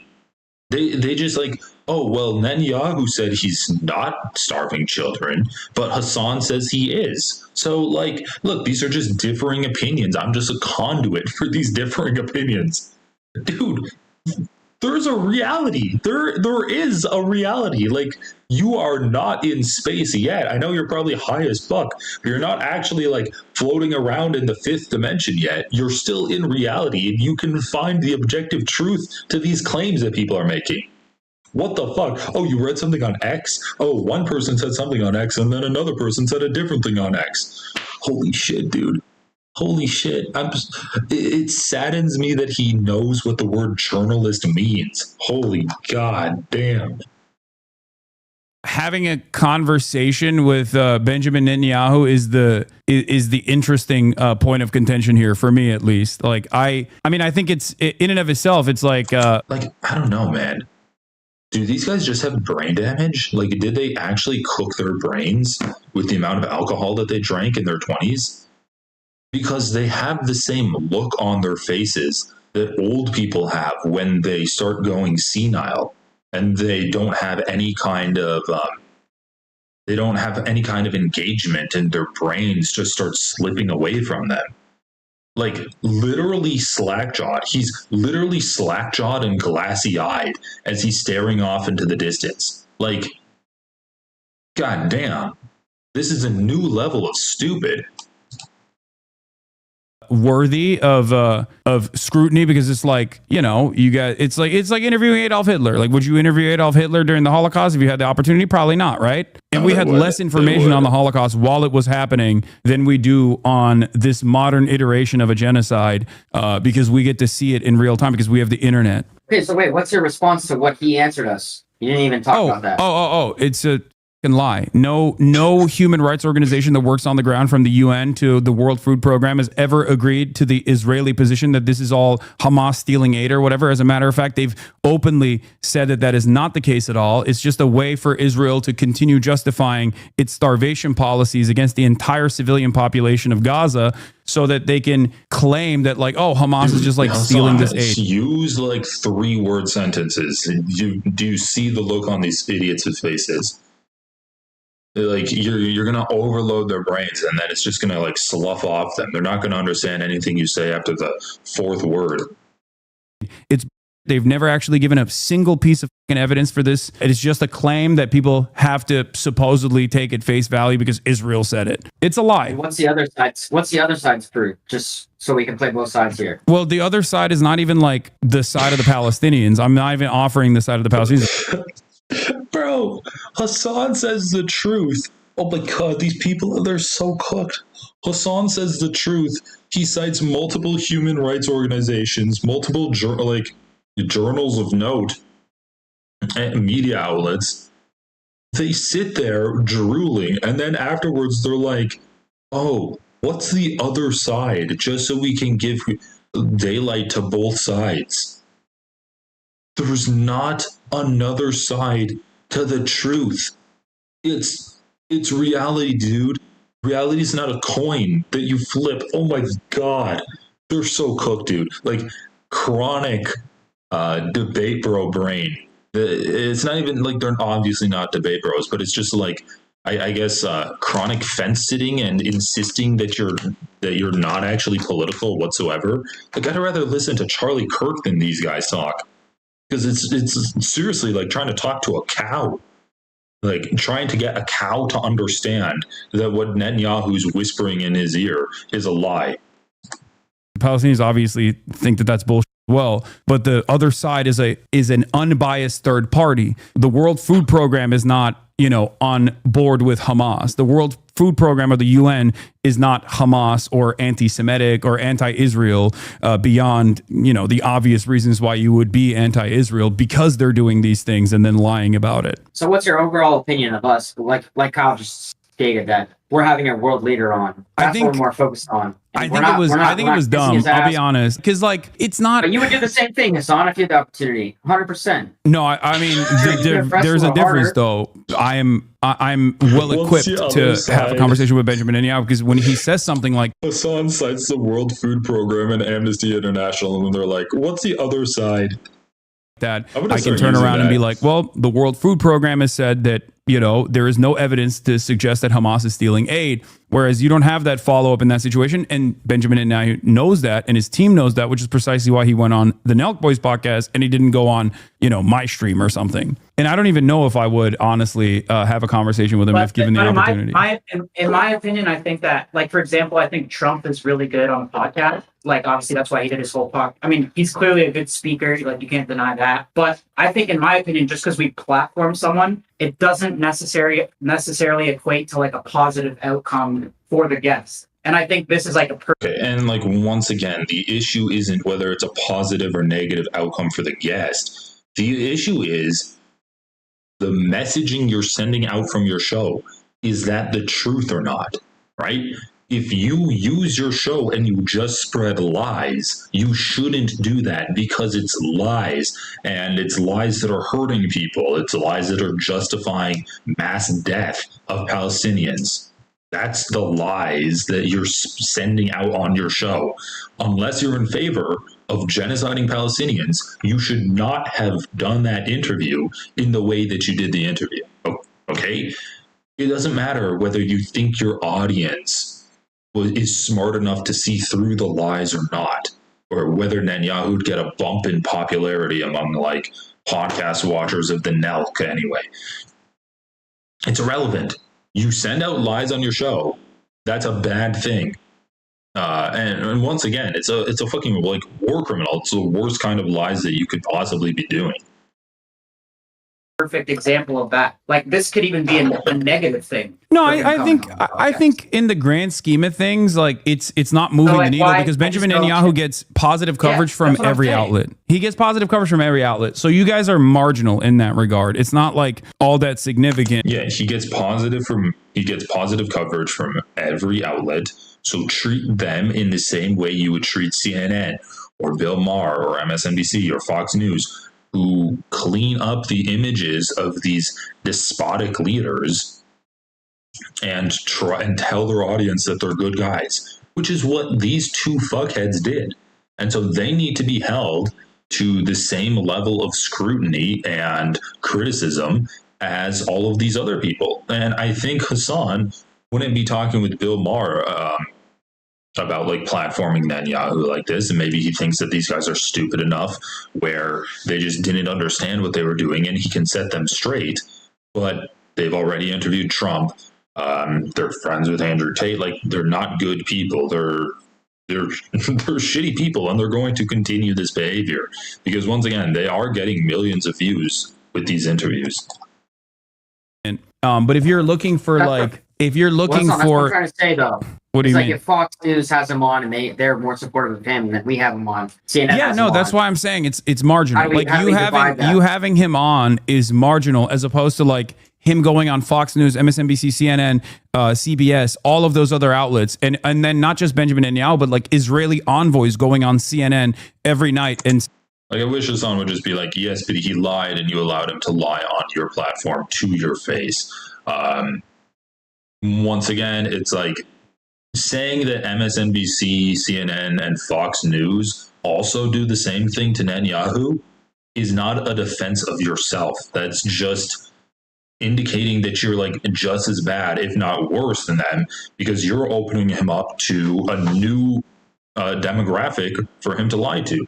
Like, he literally said in the first 5 minutes of the podcast that he wants to come onto your show so that he can speak to young people to push back against the false narratives against Israel that he sees. He wants to combat. Saying, well, we blew up this mosque, or we blew up this church because Hamas was in it, or whatever. That is ultimately playing a role in crafting this elaborate narrative that Israel is always in the right, Israel has a right to defend itself, and that they have to do these things. They have to contextualize this violence. Like, all of that plays a much larger role. You guys just basically are presenting a similar perspective that you get from CNN or Fox News, but now to a younger audience that's going to look at, I guess, maybe Benjamin Netanyahu and be like, he's a chill guy that you can hang with, but I don't even know if he's capable of doing that. Wait, Hasan, here's kind of where I disagree with you. Is if you watch CNN or you watch Fox News, you kind of know what narrative you're looking for. And with us, playing that neutral ground, you don't know what you're going to get, right? So that's the differentiator. And like we told, I don't know if Kyle mentioned this earlier, but we're having a pro-Palestinian on as our very soon here. So I don't know who you guys are having on, but so first of all, they're not neutral. They are pro-right, and even if they know nothing, by interviewing someone who is like doing a genocide, they're a fascist, they're a dictator essentially, and not pushing back against anything that is also pro-right. And then also, you can't get a pro-Palestinian voice on your show and undo the harm of interviewing Netanyahu. I don't know. These guys are so dumb. Want to fast forward a little bit more? Anyway, in the hypothetical, well, I mean, would you be able to, even out of like, because the reason why I have to go back to historical figures that have conducted a war criminal, someone who was doing a genocide in a somewhat neutral light. What's your go-to at McDonald's? No, I'll tell you, Burger King. We did the double, Whopper? I haven't ripped Burger King in a long time. Burger King kind of sucks. Yeah. No, the BK Lounge can hit. I disagree completely. You like Burger King over McDonald's? That's your worst take, I think. Absolutely. That's a crazy. I haven't had Burger King, but McDonald's is trash. McDonald's is so bad. Like, I'd rather go to any other fast food place than McDonald's. No, that was fine. I mean, I like Burger King. The answer is yes. And you can't be neutral when you have someone like Benjamin Netanyahu directly in an opportunity to talk to him. But that's what happened. So there is moral culpability here for you guys individually. Well, I think this is the way we roll. The way we roll with this is it's going to give us the opportunity to get the biggest people. Yeah. So this is what I wanted to talk about, because they didn't want to push back against Netanyahu whatsoever, and then it's not like they're two hapless idiots that just like stumbled upon an interview where they were completely sycophantic to the war criminal that they had sitting across from them. They're doing this for nefarious reasons. They're doing this because they know that A, it gets a lot of views, and B, if they are sycophantic to these world leaders they're interviewing, that can help them get another interview with more world leaders. So like, they're sucking up to power, and this is exactly what people have criticized legacy media for doing, where they have to maintain control with sources of power. And if they have to maintain that kind of contact, then they're going to say things that power wants them to say. And they're going to discourage things from being said that government, that leader, that politician doesn't want to be said. I mean, Stephen Colbert just got fired because, what was it? Paramount wants to go through a merger, and it's going to be easier to get the approval from Trump for that merger if they don't have a very famous comedian constantly criticizing Trump on their network. So yeah, let's just like watch a little bit more about how the Nelk boys talk about how they are able to like suck up to power here, and then we can probably end this. But that's what happened. So there is moral culpability here for you guys individually. Well, I think this is the way we roll. The way we roll with this is it's going to give us the opportunity to get the biggest people in the world. And I think you'll know by the Full Send podcast when you watch it. It's like, hey, we're going to watch these guys are going to get big guests. We might not necessarily get these guys grilling these people, and that's just what you're going to come to expect. I know, but if you don't grill them, then all you're doing is like, just like I said, we're having them on, and people what you're doing in that situation is basically just propaganda. No, I still think people are hold on. Wait, Tyler, you're missing the biggest point here. Son, we're looking to have someone from the opposite side and give them the exact same opportunity. Okay, well, you would have to have. I mean, there is no opposite side, because like there's one side that's being genocided and the other side that's doing the genocide. So in this situation, opposite like it would be like interviewing the leadership of Hamas. You know what I mean? And that's illegal under. I mean, I don't think you would be able to conduct that on your own. We would 100% do that if we were safe. Yeah. If the Iranian supreme leader called me right now and we knew we were safe, we would obviously yes. Okay, the Iranian supreme leader is not. Which I think it's funny. I think it's funny that you haven't watched yet, because you're going kind of ham on us, and you haven't. Well, I haven't had. Yeah, I don't. Anyway, Adam Friedland comes on. It's kind of a funny conversation when Adam gets on there, but like, yeah, like it's funny that you're criticizing us. Hey, look, Kyle Kalinski's doing the same thing I am. It's funny you're criticizing us when you haven't watched it, dude. He's listened to you speak. You're not exactly like going to blow him away with your brilliance here. Okay, so all right, let's look at some of this funny stuff. Oh yeah, so Ethan Klein has been having some fun. Let's see, he's been having some fun. Since we were just covering this, let's play this. And he says, the title is Ethan called out Hasan's hypocrisy. Once again, all of these clips are just things Ethan finds off of his own subreddit, so it's not like he's doing, he's just like repackaging things. Anyway, let's play this. Something here that was sent to me from an excerpt from the interview that you guys conducted, where you asked him if he prefers, you know, Burger King or McDonald's or whatever.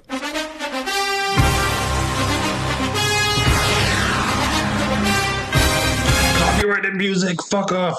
Hasan forgot he asked the exact same question to a Houthi about whether he liked McDonald's. Okay, so let's just get this straight. Nelk boys ask Netanyahu, does he like Burger King or McDonald's more? People were criticizing him, rightfully so, because Netanyahu is starving millions of people as we speak, and they're dying. Starving millions of people, killing children, killing women, killing men. And then we have this. Hasan forgot he asked the exact same question to a Houthi. Once again, Rashid al-Hadid, there is no evidence that he's a Houthi, and in fact, there's evidence that he's not a Houthi. And let's play the clip. Is there a KFC there? They're everywhere. I don't think there's a KFC in Yemen, dog. He says they have two. Oh, they do have KFC in Yemen? That's crazy. Okay, that's sick. Is there a KFC in Yemen? No way! First of all, I mean, he didn't ask him what he liked more. He asked him about Yemen. Is there KFC in Yemen? I think that's like a valid question. Second of all, it's a fucking kid who survived famine. Like he survived famine in one of the poorest countries in the world, and they're comparing Hasan asking a Yemeni teenager, is there KFC in your country? They're comparing that to Nelk boys asking a genociding war criminal, do you like McDonald's or Burger King more? Hey dude! Holy fuck! There's a KFC in Yemen! Also, KFC is superior to McDonald's and Burger King by me. So anyway, this is 1.4K upvotes, 54 comments. Let's see if anyone will actually point out the fact that there's a difference between a Yemeni teenager who basically his only crime is edge posting on Twitter.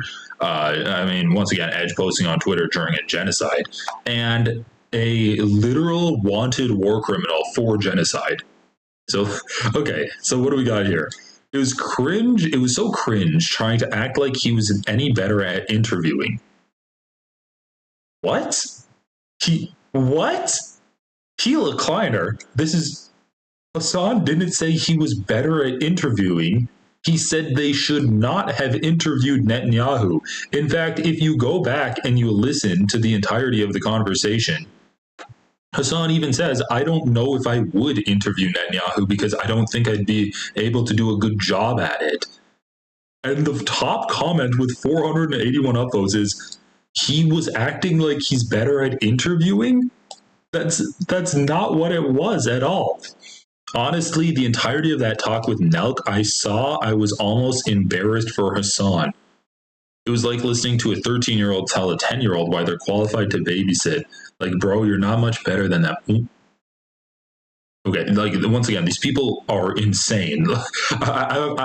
You're going to have an easier time comprehending H3 fans when you just assume that they're all insane. Because the conversation was Hasan telling them why it was bad they interviewed Netanyahu, not that he would have done a better job interviewing Netanyahu and, like, he should interview Netanyahu. Like, he did say, I would do a better job, but then he also said, I'm not going to, like, I still wouldn't interview him. And he also didn't say, I'm better at interviewing people. He said, I'm more equipped to deal with Netanyahu because I know more about his lies than you do. I know more about the conflict than you guys do. You know, like there's very specific reasons why he would be better at interviewing Netanyahu than Nelk. But he didn't say he's better at interviewing in general. Okay. Anyway, come on. Give me a comment about the fucking shit where it's like, Netanyahu, the genocidal wanted war criminal, is being compared to a 18-year-old in Yemen. Like, give me that comment. That's not fair at all. Ooh, promising. That's not fair at all. You can't just use Hasan's own actions and throw them in his face like that. It proves that he is hypocritical and his viewership doesn't like it when you do that. Yes. It's out of context. 265 upvotes, by the way. 265 upvotes. Honestly, Hasan just raging jealous he wasn't asked to be part of the interview. Also jealous he couldn't get an interview if he tried. He took something the Nelk boys did and made it all about how he would be better. Bro. I mean, what the fuck is wrong with these people? Like, Hasan actually knows about shit when it comes to Israel and Palestine. Of course he would be better than the Nelk boys.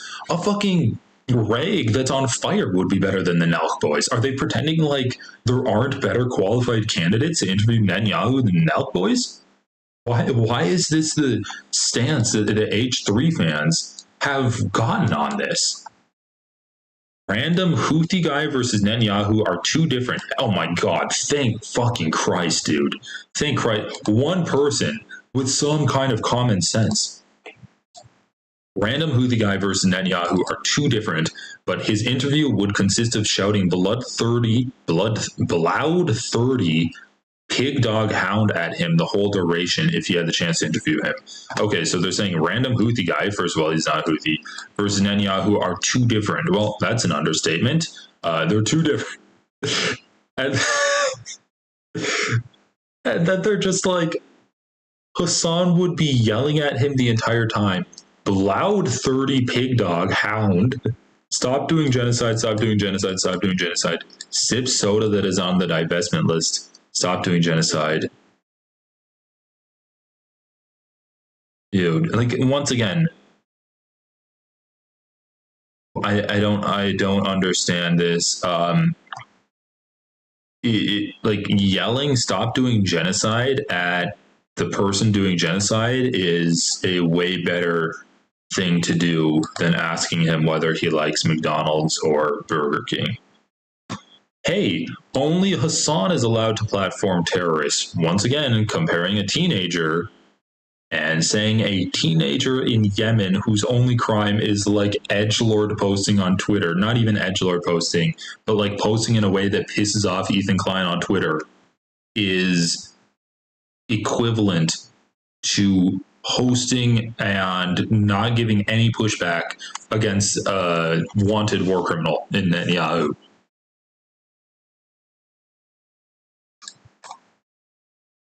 Hasan was definitely worse. Nelk let Netanyahu say everything and then do one easy question to humanize him. What? Hasan did more of that with bringing it to anime too. See, terrorists are just like you and me.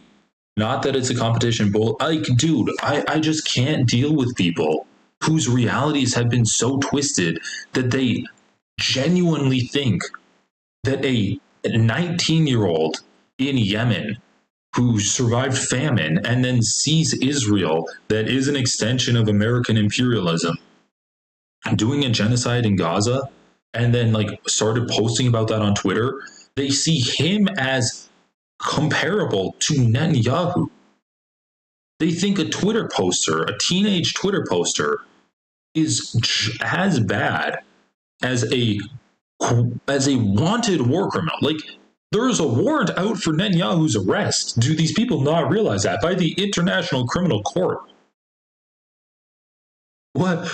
Like, dude, there's just... Okay, please, hope. 2 upvotes here. I don't think it's a one-to-one comparison. If Hasan had interviewed like the head of the Houthis, then it would be the same. Dude was just a cog in the terrorist wheel. No, he wasn't. Netanyahu is the head of the crazy shit Israel is doing. They can't even say genocide. They do it on his orders. Hasan sucks and is a terrible interviewer for sure, but I'd like to believe he'd have enough smarts to not interview such an equivalent figure. I will say also, I don't think he'd do well interviewing Bibi either. He'd be trying too hard to out-macho him that he'd not be able to ask him good gotcha questions. So, like, even when you have some semblance of sanity in this community, they're still just, like, their eyes glaze over with the Hasan hatred. Like, I'm convinced that, like, half the people in this community just want to fuck Hasan. They're like, oh, Hasan just wants to, like, out-macho Bibi Netanyahu.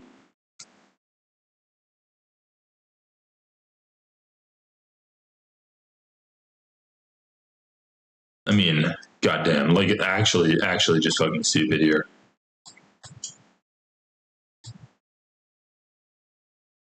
Okay. So that was hilarious, like insane shit from this community. And Ethan Klein says whoops here. How big Ozzy Osbourne? Okay, while we're here, let's just look at some more like completely unhinged Hasan hate from the H3 community. We have ripped to Ozzy Osbourne, his wife sucks for sure. And then the person says, bro, it hasn't even been a day.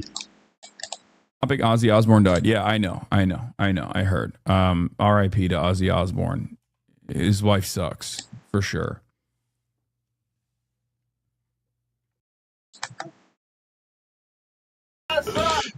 Bro, look at this. Look at the comments. How big Ozzy Osbourne died? Yeah, I know. I heard. I don't even think he realizes what a bizarre lack of empathy this is. I don't even think it was possible to despise him more, but holy fuck, I hate him. Dude, like, Hasan's like, oh yeah, I know someone died. Like, someone that doesn't mean anything to me died. And they're like, let's fucking lynch Hasan. Dude, it's actually crazy. Not gonna lie, it's behavior like this that turns people away from the left more than anything else. It can never just be like, this makes me be a Republican. It always has to be, oh, it's other people that are doing this. It's other people that are turning away from the left. Babe, you're like, what, dude? Oh, their marriage is far older and more mature than Hasan Piker. Dude, they're just like, Hasan was so mean to my celebrity. Now we have to kill him. It's insane. These people are actually just crazy. All right, and then one more. Oh yeah, Ethan just says classy and it's this exact same post. So anyway, so we got that. Let's talk about this. Talk about this H3 podcast because I think it's funny. Netanyahu went on Nelk. Since we're talking about this, we'll start here. Explain it right now because we're going to explain it again when it comes up. There you go. And also the Nelk boys interviewed Netanyahu. My goodness gracious. Now, maybe we should just start with that. Nelkenyahu? Nelkenyahu? I can start. I would love to talk about that. Maybe we should start with that because I have some interesting backstory there. I knew that this was happening. Let me pull it up here. What? I'll say this, Steiny. Every time you're on the show and everyone's bullying you, I always try to be the one defending you, try to have your back. When they try to measure your short ass, I'm like, no, leave him alone. I'm bringing that fucking measuring thing on myself next time. Yeah, I didn't realize you were defending him. Oh, every time he comes in, I'm always having his back. Oh, yeah. That's you lost your last ally, bro. That was your first mistake. You lost your last ally in the game. So a couple weeks ago, Steiny was like, bro, we're having Netanyahu on. And I was like, what? Why? What the fuck is this world, bro? And my advice was, first of all, don't do it. That was my first advice. Emphatic. And I said, if you do it, you got to make sure that you're ready to push back, to have some basic facts, or at least have someone there who knows what they're talking about. So you're not just platforming this guy to push propaganda for an hour. And I was very adamant about that. I was even like, bro, you bring me on. Which would have been crazy. That would have been insane. But yeah, that was a no. That was a hard no. As by the way, before we like I didn't want to go on to thank him for his valiant service. I was on there too. Debate bro him. Debate bro him. I feel like I would have dominated him. He wouldn't have been ready. I would have trashed his ass. He probably would have got caught off guard. Yeah, I would have absolutely trashed his ass. But they didn't do that. Let's be honest. Ethan Klein would have been better. He would have been a better interviewer than the fucking Nelk boys. It just came out this morning, and it's just Kyle and Steiny and Benji boy. And apparently, so far the reception is pretty bad. About what you'd expect. Like, no shotties. It's just been out 3 hours, and it was crazy when they made him do a keg stand, though. I gotta say, dude, did you see him rip a dart? He ripped like half the whole dart. That was crazy. I can go rip a dart. They played beer pong with Netanyahu. Yo, can you put on Astro World? Because all right, let's fast forward. They also. What is Nelk Boys copyrighted or something? It's really not good. But what? It's Yeah, not moreover, they're wrong. It's just not It's good. vodka and soda water. They all taste the same. Just get any. What the fuck are they talking about? God, if I didn't care about gambling, I'd be as rich as XQC. It's so much money from Kick. I mean, look how rich Steve will do it. Holy shit, he's just jealous about how much money they're getting. And because Dana White is like boys with Trump. He fights on the White House lawn for America's 250. Okay, that'd be fire. It's fucking sick, dude. Wait.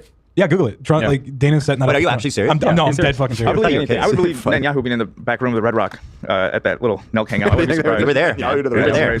We saw it all happen. Oh, Lord. Oh, wow. Yeah, okay. This is a thing, huh? Donald Trump has announced a UFC fight will take place at the White House lawn next year. What's it? Oh my god, who gives a shit? Without Yeah, it would be very hard to have any sympathy for him in that case, but by her own... They're not talking about this.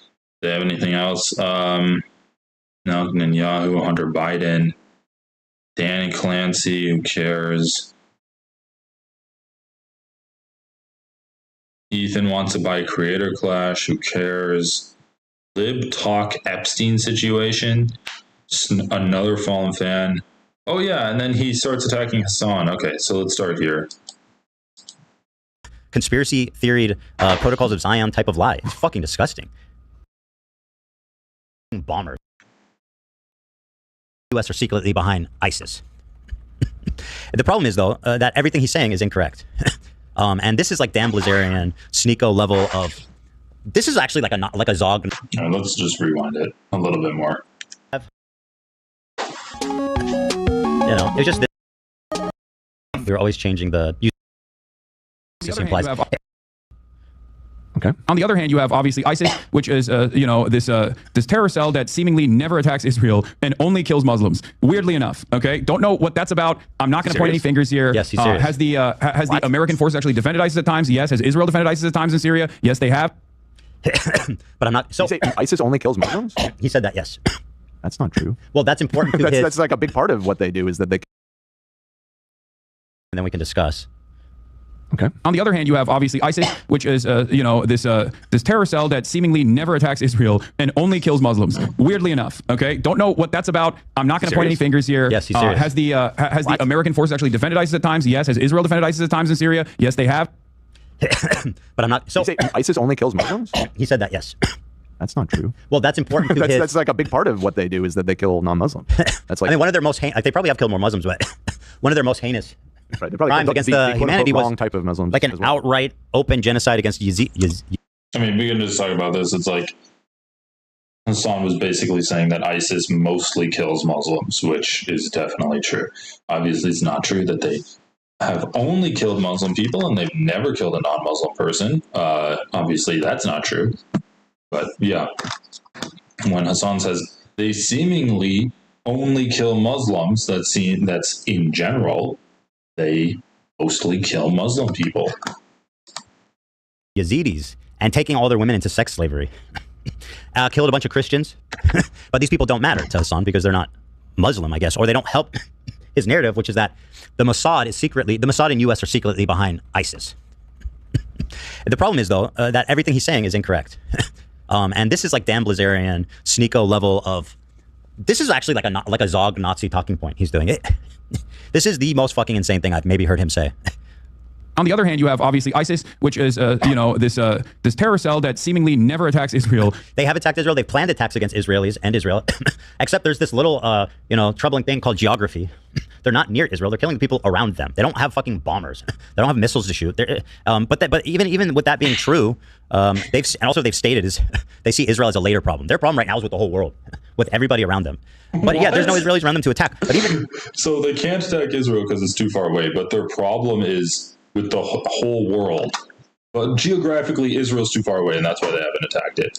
I mean, Ethan said that ISIS has attacked Israel, right? Oh, they've made plans for Israel, but also it's a later problem.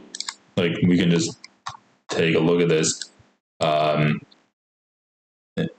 executive summary by Professor Ephraim Inbar from JSTOR 2015 says that it's misplaced to view ISIS as posing an independent, serious strategic challenge.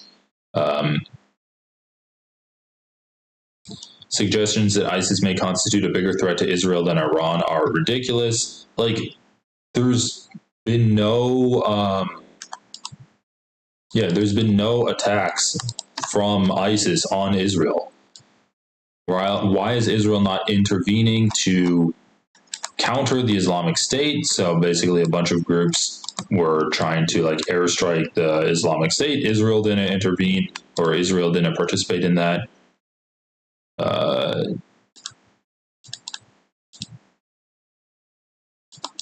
You just look up like how dangerous ISIS-Israel attacks. You can even take a look at like the U.S. State Department. Israel remained a committed to counterterrorism partner, closely coordinating with the United States on a range of counterterrorism initiatives. Israel and the U.S. held virtual interagency counterterrorism dialogues to collaborate on regional threats. So it says that, let's just look up ISIS. ISIS. To the south, Israel faces threats from terrorist organizations, including Hamas, Palestinian Islamic Jihad, and ISIS Sinai province. But did any terrorist events actually even happen? No. Like, you can look through here. None of these terrorist attacks on Israel were part of ISIS. It says collaborative counterterrorism efforts continued among Israeli intelligence services partners in Europe and Australia and the United States. According to Israeli officials, these efforts have successfully thwarted terrorist attacks by ISIS, Hezbollah, and other extremist violent groups over the past several years. So yeah, they haven't even have been any attacks. So when Ethan says that like ISIS has done attacks on Israel, it's actually just a lie. And that, even bearing that in mind, they have attacked Israel and they have attacked Israelis. So that's just a blatant conspiracy theoried protocols of Zion type of lie. It's fucking disgusting. Like, bro, the confidence to even say this on stream is nuts. He's zogged out. Attacks Israel and only kills Muslims. Weirdly enough. And that's just offensive. They only kill Muslims. So that's the insinuation again that Mossad and America hates Muslims. Therefore, they instruct ISIS to only kill Muslims and nobody else.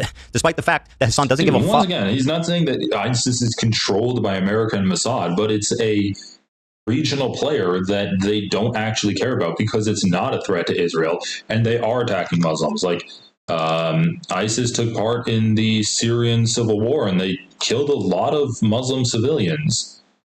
Israel's literally arming groups that are linked to ISIS. Like, once again, he's arming this gang led by Yasser Abu Shabab that has ties to ISIS. So, like, they purposely didn't intervene in the Syrian civil war because they didn't care about it. And they're fine with ISIS continuing to exist because it's not posing a threat to Israel. That's why they're targeting Iran, because Iran is the one that funds all of these proxy groups that are attacking Israel.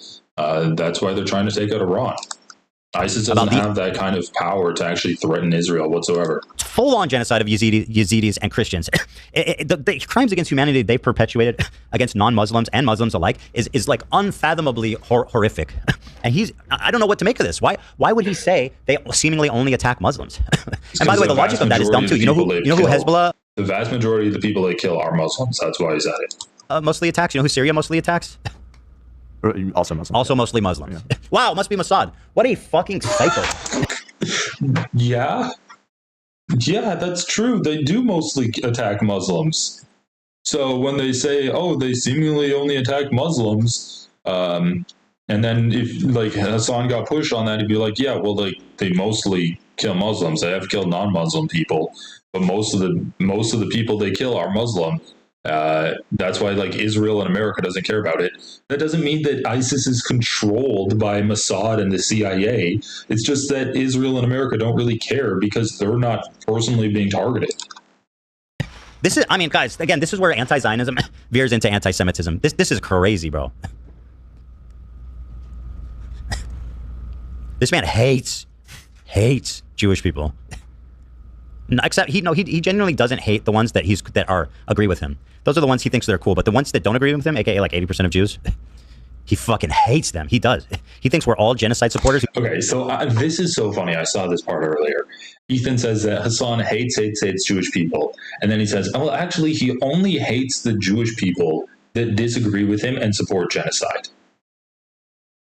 So he hates genocide supporters then, right, Ethan? Being Jewish has nothing to do with it. You're just defining 80% of Jewish people as being genocide supporters. Like, you're describing how Hasan is not anti-Semitic, but he hates people that support horrible things. That's what you're describing right now. But you're trying to make him seem anti-Semitic while you're doing this. We should be fucking second-class citizens, by his own words. And only kills Muslims. Weirdly enough, okay? Don't know what that's about. I'm not going to point any fingers here. Has the American force... This is the same thing he did with the PSYOP, too, where he was like, what was it recently? There was something he was like, I'm not going to say it's a PSYOP. I'm just going to point it out. Oh, it was the murder in D.C. Oh, yeah. So not PSYOP, false flag. The false flag, yeah. So the two Israelis who were murdered outside of the museum in D.C. by a pro-Palestinian activist, he goes, this is a perfect false flag. I'm not saying it's a false flag. It just would be a perfect one. Like, bro, what are you doing? This is Alex Jones' level of insanity. And by the way, somebody actually put together a really good clip. One of you guys can pull it. Alex Jones has made this same exact point. And someone put them side by side. And they're saying the same shit, dude. It was recently posted on the subreddit. Right. Majority of Muslims are victims of ISIS, but you're right. They've killed Yazidis. ISIS carried out a genocide against them in 2014. They've killed Christians, Hindus, Druze, Western journalists, and aid workers. None of those people matter to Hasan. I mean, it's just, yeah. It's dude, yeah. Like, Hasan said that, like, once again, if you ask Hasan, I don't think he would be like, ISIS has never killed a non-Muslim person.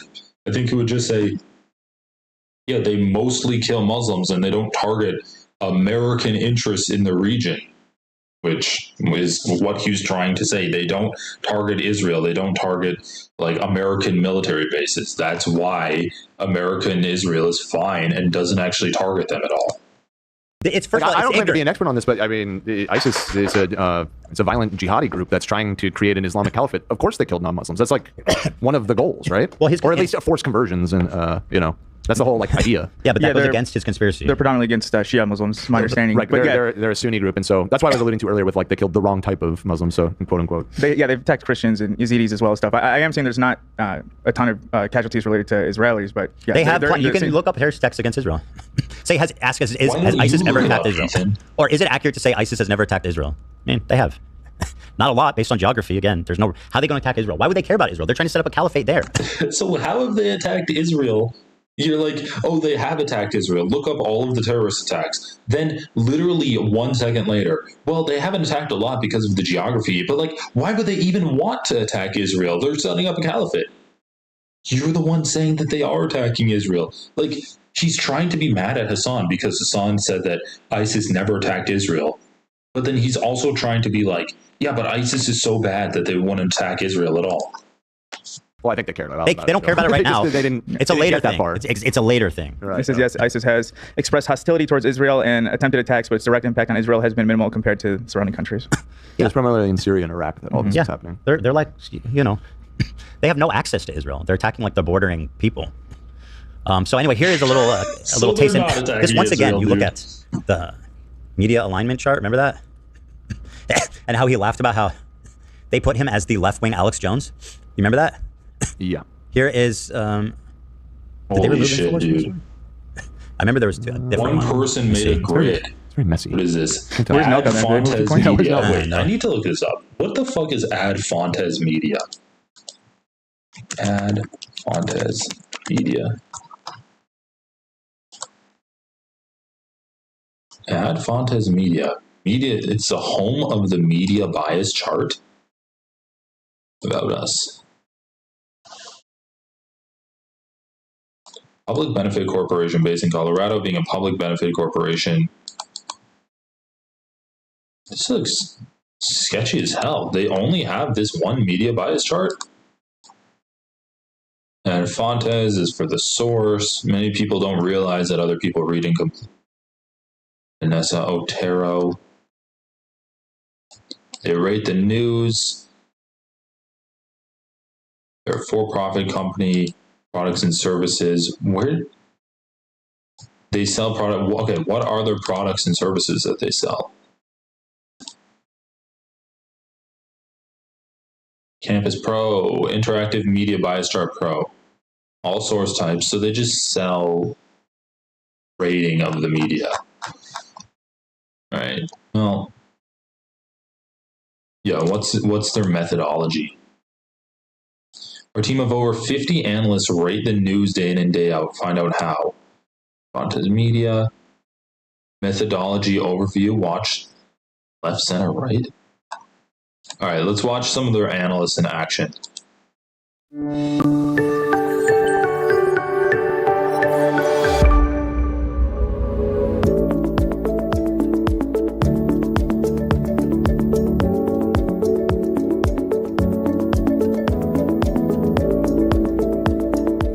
Odds of 3 people drawn from a pool of over 40 analysts.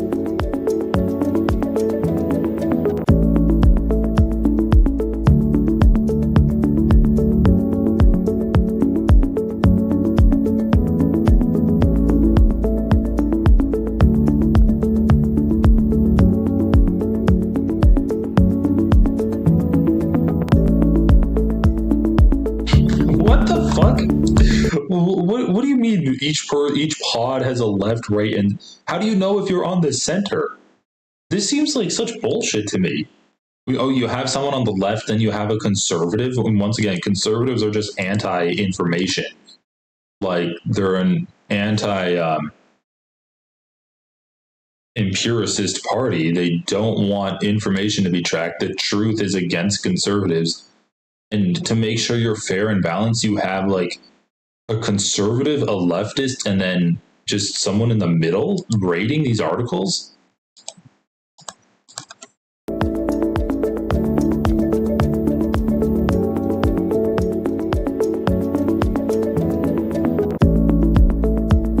Or they just analyze different types of articles?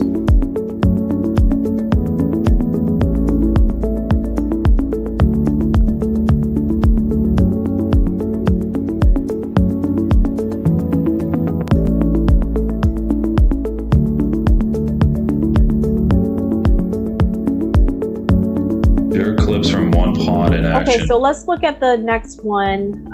We're going in here to The Guardian. Ron DeSantis issues executive order banning vaccine passports in Florida. Let's look at our scores. Looks like we have, under reliability, a difference of 5 points, which is really good. And under bias, we have a difference of 6 points, which is also very good.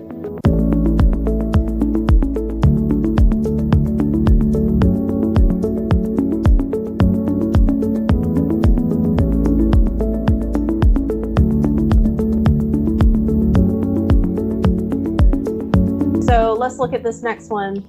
From the Heritage Foundation, the Sixth Circuit reached the right conclusion on preferred pronouns. Other courts should follow suit. It says it's a 5-minute read, and it looks like there are no videos or anything. Let's look at these numbers. So we have the Sixth Circuit. We have a different. What the fuck? So so this pod isn't actually rating the articles. They don't know the articles at all. They're not rating them. They're not reading them. They're just looking at other analysts that rated them. Jennifer, Dan, Julie, who's in this pod? Like, okay, we're getting really in the weeds. Like, so they each. Why would she say there's no videos to them? Did she read it? Why is she acting surprised that there's no video? 7 points under reliability, which is really good, and then we have a difference of 5 points for bias. Yeah, that'll average out pretty fair.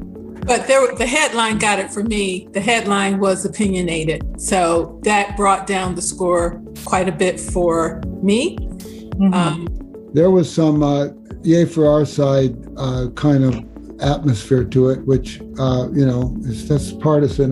But it's not extreme partisan. It's just a win for our side type of a.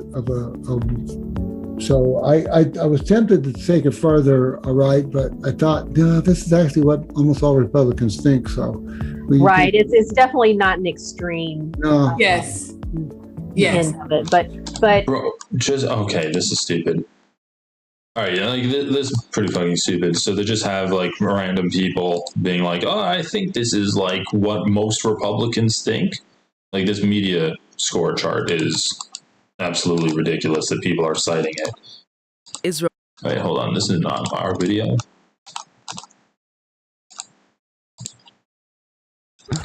InfoWars is on that one. That last one you were just on. Let's see.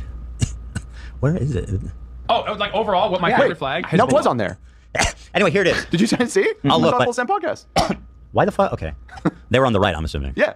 So here's Hasan, contains misleading info. And here's InfoWars. On the right, contains misleading info.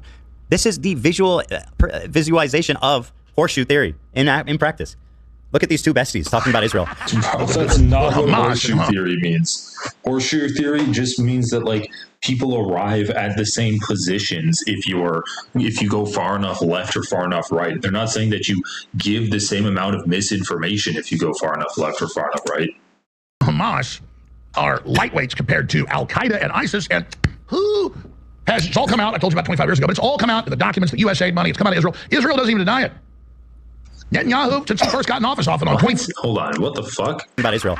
The Hamas are lightweights compared to Al Qaeda and ISIS, and it's all come out. I told you about 25 years ago, but it's all come out in the documents, the USAID money. It's come out of Israel. Israel doesn't even deny it. Netanyahu, since he first got in office, off and on 25 years ago, openly funds Al Qaeda and then ISIS all over the Middle East. Netanyahu is openly funding ISIS. And he doesn't. I mean, Netanyahu is literally funding ISIS-linked groups in Gaza. However, Hasan never said that America and Netanyahu is funding ISIS. He said that they don't care about ISIS because ISIS isn't attacking them, which is Ethan Klein himself says that's true. He didn't even deny it. Why would he deny it? It's just making shit up. And funded them and gave them air cover. So then you have that, and on the other hand, you have obviously ISIS, which is this terror cell that seemingly never attacks Israel and only kills Muslims. Weirdly enough, okay, don't know what that's about. I'm not going to point any fingers here. Has the American forces actually defended ISIS at times? Yes. Has Israel defended ISIS at times in Syria? Yes, No. they have, but they also fight ISIS all the time. Not Israel. Israel doesn't fight. Israel nor America have defended ISIS. I mean, America bombed the fuck out of ISIS most recently and pretty much dismantled their entire apparatus. Again, I'm not an expert, but I think where this comes from is in the early days of the Syrian civil war, which started in like 2012 or something like that. There was a lot of chaos in Syria, and there was a lot of competing interests of the United States not sure like who to back. And I think that there was a time where some groups that evolved into ISIS got some sort of limited support or funding from the United States in the early days of the war, but very quickly that changed. And for the vast majority of the course of the Syrian civil war, the United States was bombing the shit out of ISIS. Yeah. This insinuation even if what you're saying is true, which very I think like most things, there is like nuance with these conversations. Framing of but the framing that he gave is that's why I was like, what's the framing that America and Israel aren't like going after ISIS because ISIS isn't attacking them? Isn't that true? And once again, Netanyahu funding gangs in Gaza that are linked to ISIS. So the idea that Netanyahu's funding extremists is not a radical thing. Conspiracy. He's putting forward a conspiracy that Mossad and the CIA are ISIS. They're running ISIS. They're running ISIS. Yeah. Yeah. Which is fucking insane. ISIS. They've apologized for killing ISIS soldiers on accident, but has Israel apologized for killing ISIS soldiers? I don't know. That sounds nuts. The American government will use the Kurdish militias to fight against ISIS in Syria. So then you have that. Funded them and gave them air cover to take over Syria. All right, well, let's just look it up.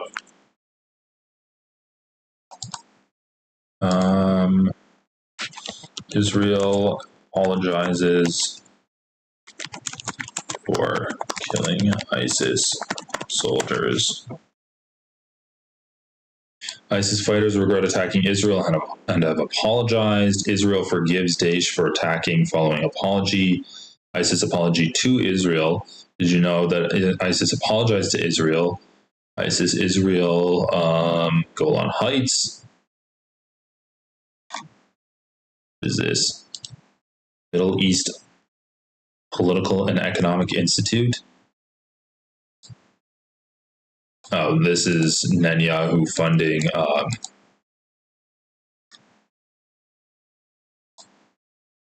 This is just about Netanyahu funding ISIS-linked fights or ISIS-linked gangs in in Gaza. ISIS fighters attacked Israel Defense Forces. The braves of ISIS asked for an apology from Israel. What is this? The braves of ISIS asked for an apology from Israel after an incident. The former minister of the Jewish state, Moshe Ya'alon, has referred in a statement to an incident that happened in November in the Golan Heights, where a group linked to the Islamic State had an exchange of fire with Israeli forces, reports TCH. We had a case recently where Daesh militants, said Ya'alon, referring to the Islamic State, shot at us and then asked for forgiveness. The former senior official made his comments during an interview focused on Israel's policy in relation to Syria. The gun battle lasted very little because the Israeli army did not hesitate to use warplanes and tanks against the Syrian jihadist group. This was the first direct clash between Jewish forces and ISIS militants. The extremists opened fire on a military patrol on the Israeli side on the Rocky Plateau. According to foreign correspondents who have been able to enter the territories of ISIS, Israel is the only country in the world that the jihadist group is afraid of because it considers that it has a very strong army and cannot withstand it. Okay, well, like, either way, pretty dumb stuff. All right, I wanted to watch this. Let's take a little bit of a palate cleanser away from Ethan Klein. So this is the soy pill. I've talked to him before, pretty cool guy. And let's see what he has to say. So some of his videos are like targeted towards like apolitical people, I would say. Like the guy makes, Elon Musk is racist. Ben Shapiro is racist. Like, yeah, they're racist people. Let's take a little look at his most recent video that he posted yesterday. The secret mastermind behind Trump. So I'm interested in finding out. Hey, it's me, the soy pill. And gosh golly gee, things aren't going so well. Doge gutted US aid, leaving millions to rot while we cede our soft power to... Yeah, and also millions of people to die and get HIV and starve to death. Russia and China. We're cutting off millions from healthcare. The Trump admin is ignoring judges and subverting congressional power, eroding the checks and balances of our democracy, and we've started a new war on an improper noun. We're not at war with Iran, we're at war with Iran's nuclear program. And even if Trump doesn't violate the 22nd Amendment and run for a third term, as he suggested he might, there's still over 1,200 days left in this administration. Now, despite what J.D. Vance says, the difference is that back then we had dumb presidents, and now we have a president who actually knows how to accomplish America's national security objectives. These strikes were a spectacular military success. It's suspect that our commander-in-chief is the super genius behind this derailed train of an agenda. In fact, what if I told you that there was a unifying man behind all these crazy... Well, derailed train of an agenda, I don't know. So this is something Sam Cedar talks about a lot, where he says you don't need to be a genius to break things. You just need to have a hammer. And Donald Trump isn't doing things. He's not doing things well. He's not doing it in a genius way. Once again, his administration for the first 6 months of his presidency was talking about how Jeffrey Epstein is a pedophile, and we're going to release all the lists of all of the clients that he has.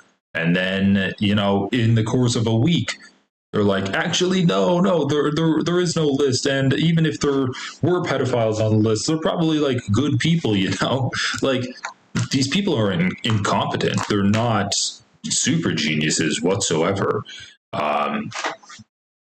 And I don't think there's not really a grand conspiracy, but we'll see where this goes from here.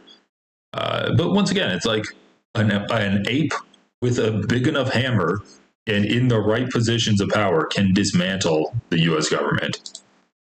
Ideas that a dark, shadowy mastermind is pulling the strings of our politicians, secretly injecting his dangerous and subversive program into the government to achieve ultimate influence over the most powerful country in the world. That would be fun. Unfortunately, it's this lame nerd.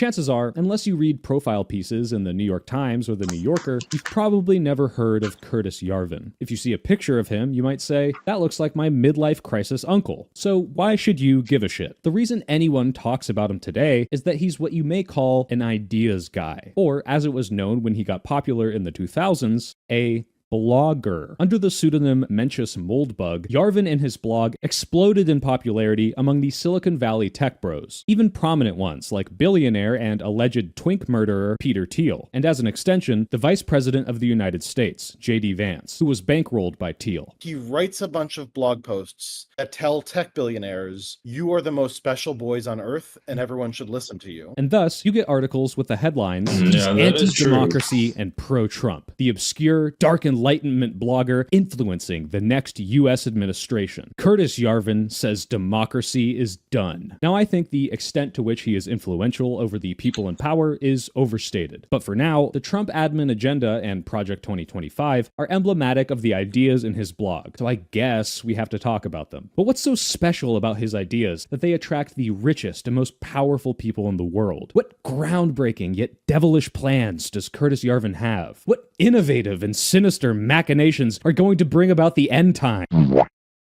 Oh. Yeah, is this just going to be about how Peter Thiel and Palantir and they want to take over Greenland and start their own fiefdom? They basically want the billionaires to be able to just run their own countries, basically. Is that what this video is going to be about? Are we really doing this again? When we get into the nitty-gritty, you'll see that he's slightly different from other versions of libertarian brain rot, but this is basically it. His whole shtick is, some people are just better than others and know how to get things done, so we should put them in charge and cut away the fat, thus making the world a utopia of efficiency, just like Silicon Valley. You know, a place where companies have a 3,499 in 3,500 chance of failing. Before we get deeper into his twisted mind of nefarious and dangerous ideas, I think it's important to look at his childhood and do a little armchair psychology.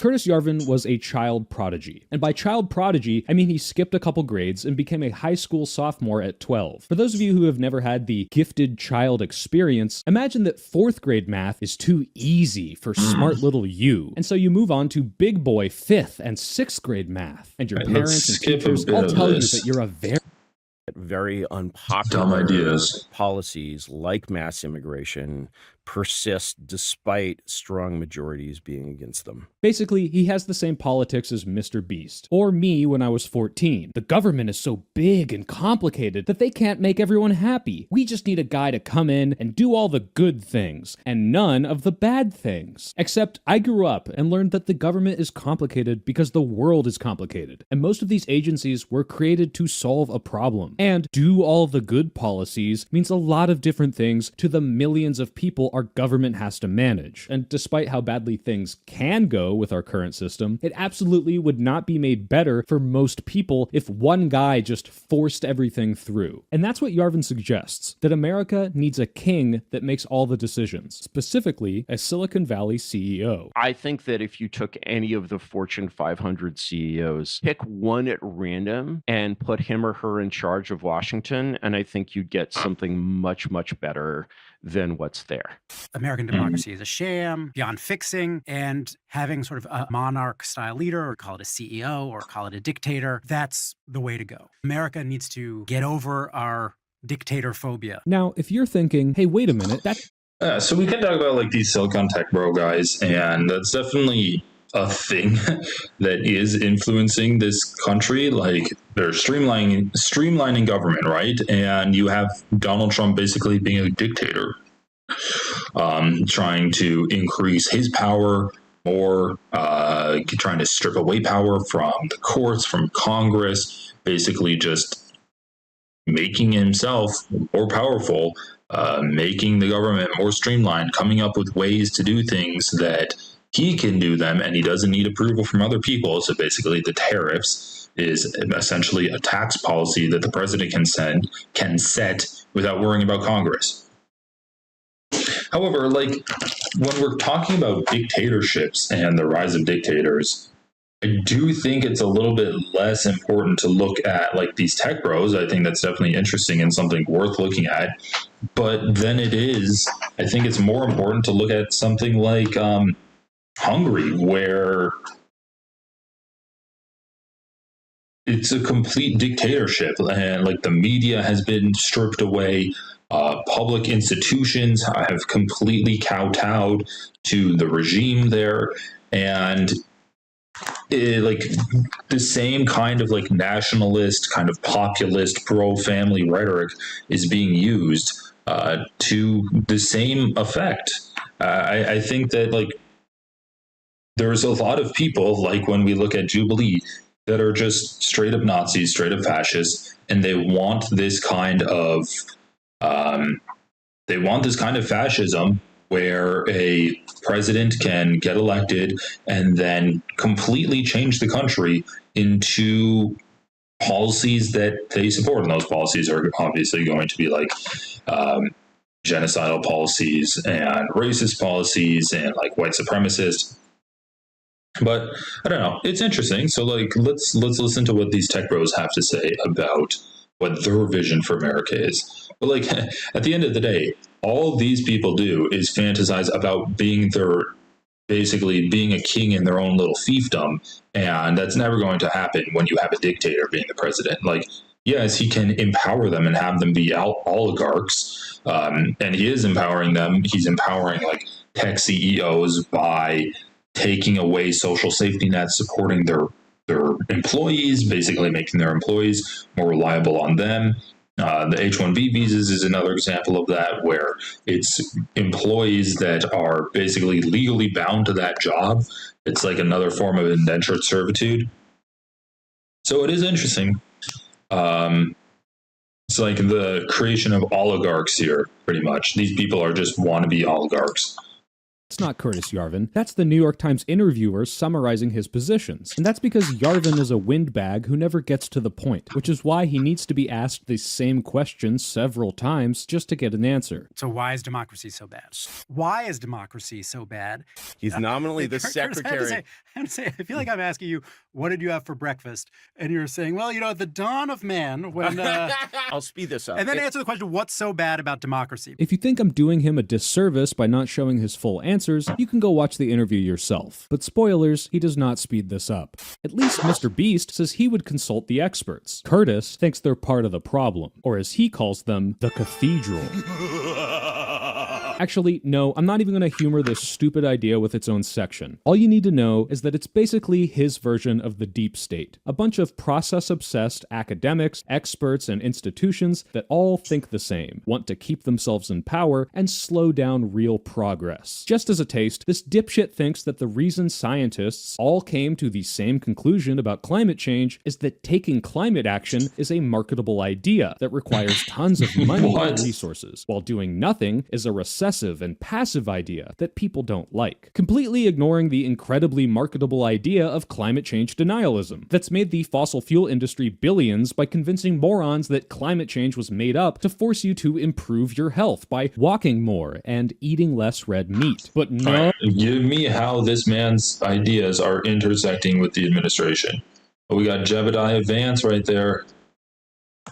Genocidal preludes, but darn those external forces for driving him to excess. Now, how his monarchy would be immune from these external forces, I'm not sure. And I'm not sure that his is that different, given what he said about the undesirable portions of the population. Whatever the exact solution, it is crucial to find a humane alternative to genocide, an outcome that achieves the same result as mass murder, the removal of undesirable elements from society, but without any of the moral stigma. Okay, so some sort of nice version of genocide. But if Hitler and Stalin give unilateral rulers a bad name, what's Curtis's ideal? Who are the monarchs we should be looking at as the kinds of examples we should be emulating? I think Elizabethan England was an absolutely wonderful place. Okay, so your ideal government is one where the ruler says the Irish are rude and barbarous and facilitates their conquer, starving 30,000 Irish to death, among various other Englandy policies. One of his go-to examples of experts getting it wrong that a single guy in charge wouldn't is the idea that virologists identified SARS viruses as a potential future problem and thus funded research that made a more powerful disease that may have led to a leak and the 2020 pandemic. If the research that had created COVID had gone before one of these little kings, let's say Louis XIV, and his virologists come and are like, well, we're going to collect all the bad viruses. Bro, this is so sad being a monarchist in America. Holy shit. Oh, go back to England then, bitch. They still got a king. And engineer them to be more dangerous to see what would happen if a dangerous bat virus emerged. He would be like, why are you doing this? What do you hope to get out of predicting this?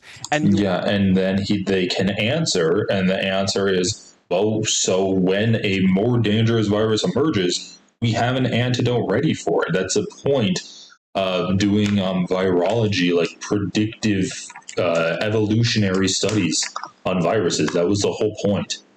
Gain-of-function research. We would get this just stream of babble and nonsense.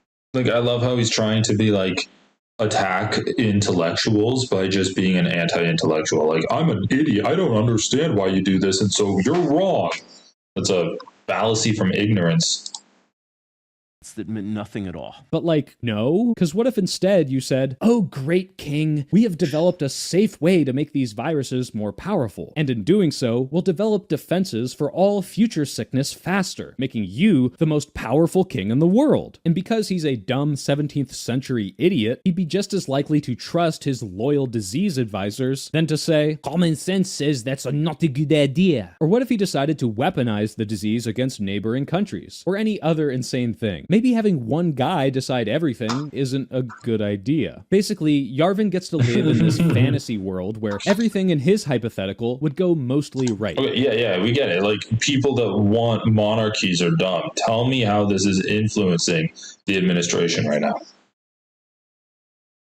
Do it generally right is to have something I call an accountable monarchy. The way a CEO relates to the board, what a board is there for is a backup mechanism in case things are really not going right. Oh, you'd have that. Well, who gets to pick this group of people? Well, obviously not the tech monarch, because then he'd just install loyalists who might go... There are flaws in his ideology for government. What is his influence on Trump in the White House right now?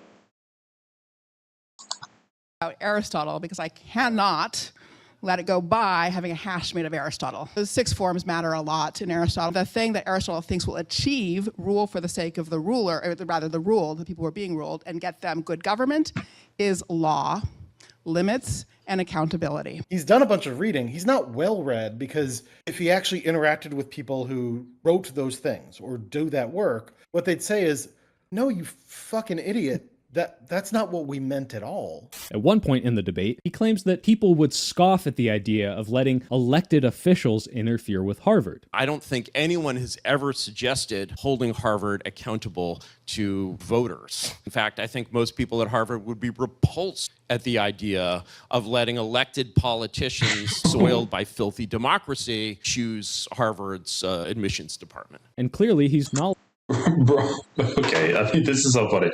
Like, Harvard university staff gets protested by campuses, and they get like hired and fired due to public will all the time. Knowledgeable about some of the history. He even knows the date it was founded, which 99.9% of people probably don't. Obviously, Harvard, founded in 1636, is considerably older than the United States of America. But turns out, oops, he doesn't know the actual history of Harvard. Maybe just let's get some facts laid out. Massachusetts is in fact the actual founder of Harvard College. The state legislature directly did take responsibility for Harvard through the middle of the 19th century. So in that regard, one can't say that it has never been the case, that there has been very direct and clear civic connection for Harvard. Okay, so he's not the best historian, but he was a software engineer, right? He started and was CEO of the company Urbit. His stated goal was to make a decentralized network where each user owns all of his data, a private virtual machine protected from surveillance, sort of like a libertarian, decentralized version of computing. It's not a terrible idea, but it does use this vomit-inducing programming language they created called Hoon, which makes it hard to deliver on its promise of security because what third party is going to be able to audit this system for potential flaws if they can't even read the language? It's like writing your app in that cat leet speak language. CoinDesk called Urbit a slower version of AOL Instant Messenger, and a former employee said, "It doesn't work the way it's supposed to," describing Yarvin as the world's first computer science crank. But hey, it has like a couple thousand users. I guess when he talks about capable tech CEOs, he doesn't mean himself. This isn't nearly so important, but considering some of my other videos, it would be silly not to Here we go. JD Vance. Harvard professors who actually know what the fuck they're talking about. And when he gains popularity or is given a platform, make fun of his garbage ideas and poor historical understanding. This man deserves to be laughed out of the room. But the problem isn't his ideas. It's that people stupid enough to listen are also powerful enough to act upon them. We shouldn't exist in a world where our vice president can be thrust into power through Peter Thiel money, where a billionaire can spend hundreds of millions to influence an election, fuck up the government, and then get mad at the guy he helped elect for doing the thing that he was gonna do the entire time, you stupid fucking retard. For the love of God, tax these idiots into oblivion so they're just very, very rich instead of hubristically, dangerously rich. Clearly, they don't know what they're doing with their money because they're spending it on idiots and their shitty companies. That way, Curtis Yarvin remains a dumb guy with dumb ideas and not a focal point for the destruction of our government. Plus, he doesn't really read criticism. Like a lot of writers, I really don't like looking at responses to my own work. So other than stripping billionaires of their insane power, I'm not really sure how you can bully this guy if it's not in person. Unless, of course, his address is easily found on the internet and he's never been in a fist fight. But if you want to take over the state, that means that violence is not available to solve that problem. I happen to prefer that because I've never been in a fist fight. But the following clip was filmed at great distance and with trees obscuring Curtis Yarvin's house so as not to reveal his true location.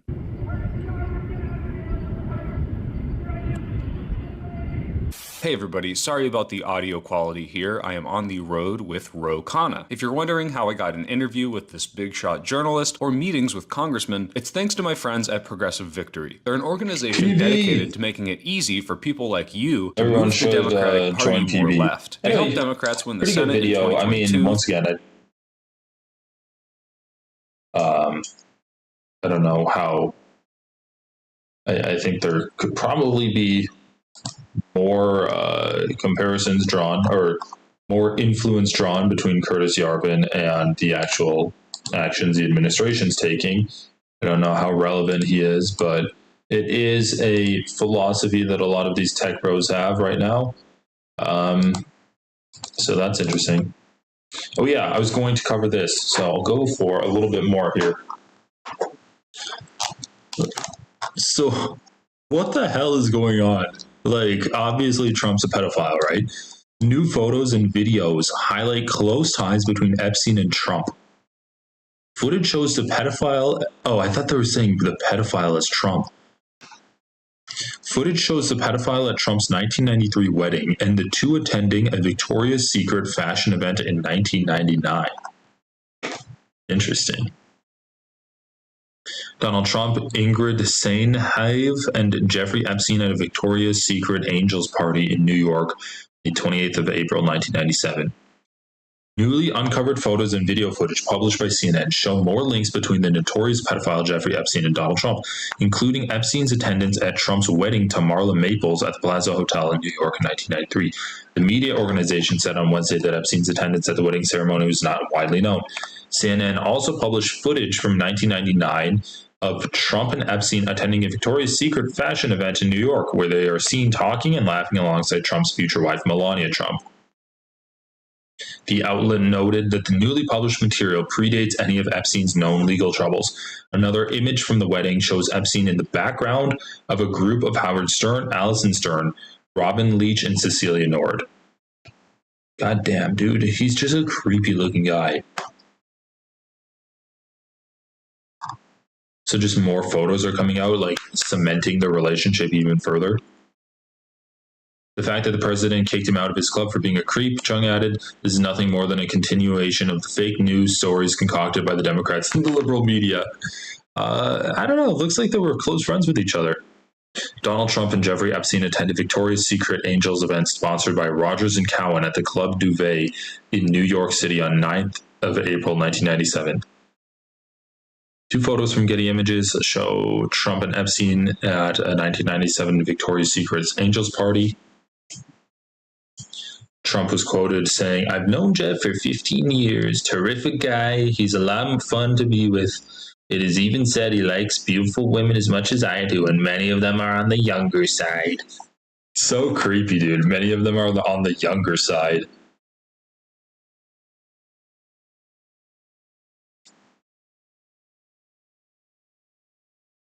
He referenced receiving a call from a man he called the mysterious Jeffrey. It's unclear if the mysterious Jeffrey is Epstein, and CNN said the White House did not address it in a call. It's definitely Epstein. Last week, the Wall Street Journal reported that Trump allegedly sent Epstein a birthday card in 2003 for his 50th birthday. Oh, yeah. Is this going to be like NSFW stuff?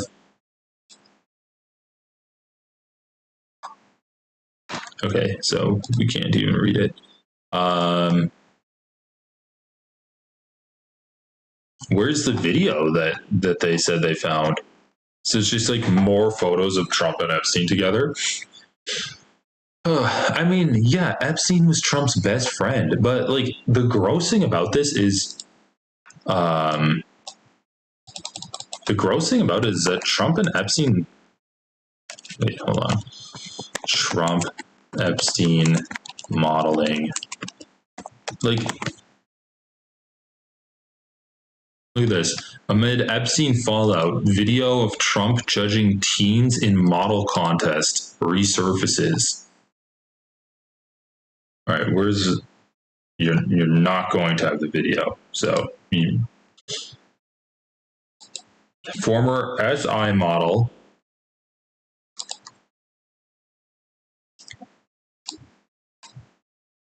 Trump groped her to show off in front of Jeffrey Epstein. Like, they literally just ran a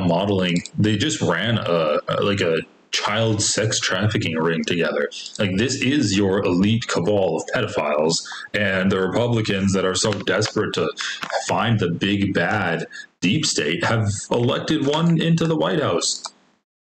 The second he was in front of me, he pulled me into him, and his hands were just on me and didn't come off. Former Sports Illustrated model Stacey Williams says that Donald Trump groped her more than 30 years ago in Trump Tower, with the later convicted sex offender Jeffrey Epstein watching and smiling in the room as it happened. Oof. Then the hands started moving, and they were on the side of my breasts, on my hips, back down to my butt, back up, sort of. Then they were just on me the whole time. And I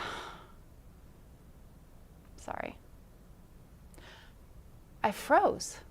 Williams has not spoken out about the incident extensively until now, and in her first on-camera interview, she tells CNN the most detailed accounting of the incident yet, alleging that in 1993, Epstein, who she was briefly dating at the time, brought her into Trump Tower. This context made no sense because the hands were on me, and then he and Jeffrey just kept talking and like looking at each other and smiling. After leaving Trump Tower, Williams said that she's dating Epstein. Epstein brings her over to Trump's place, and then Trump's groping her while casually talking with Epstein. I mean, they played games with each other to see who could basically it's just sexual assault the game. That's what they play. Let's just work together and sexually assault these women. I mean, obviously getting off on putting young women in uncomfortable situations where they have power over them. That's what these two freaks are doing. For allowing Trump to touch her. I just had this really sickening feeling that it was coordinated, that somehow the whole thing was, I was rolled in there like a piece of meat for some kind of weird, twisted game. Soon after the encounter, she severed ties with Epstein and said she was unaware of the kind of predatory behavior that would come to light in later years. She also says she received this undated postcard from Trump delivered to her modeling agency by courier shortly after You're the home incident. away from home. Love, Donald. Stacey, you're home away from home. Love, Donald. I felt sick to my stomach. Williams says she did not tell anyone about the incident for over 10 years. I felt a wave of shame, and I just couldn't think about it, face it, talk about it for a very long time. I put it in a little box inside of me, turned the key, locked it. CNN has spoken to 3 friends of Williams to corroborate her story, who each said that she told them about the incident with Trump and Epstein in 2006, 2015, and 16. The Trump campaign has denied Williams' allegations, calling it a fake story contrived by Kamala Harris's campaign. Williams' account only adding to the lengthy list of women who have alleged that Trump groped, kissed, or assaulted them. Oh, yeah. That woman, Carol, like Trump was found civilly liable of raping her. Eugene Carroll, right? Like, he's horrible. Like, he's just a horrible person. Yeah, Eugene Carroll. So she won, and then I think she also sued him for defamation. Trump, I am a sex predator. Come on, please give me a real video. God damn it, why do these articles not have a fucking video? They just say what it is. Come on, please, a real video, don't just say it.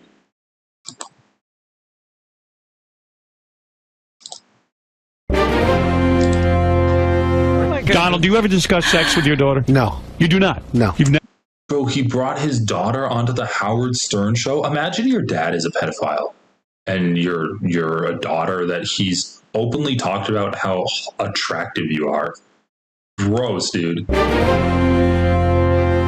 Donald, do you ever discuss sex with your daughter? No. You do not? No. You've never sat And her I down? have a feeling we're not going to hear. Yeah, no. Another embarrassing video from a 2006 Howard Stern show has surfaced. It shows Trump alongside daughter Ivanka and son Don Jr. joking about being a He looked even worse back then.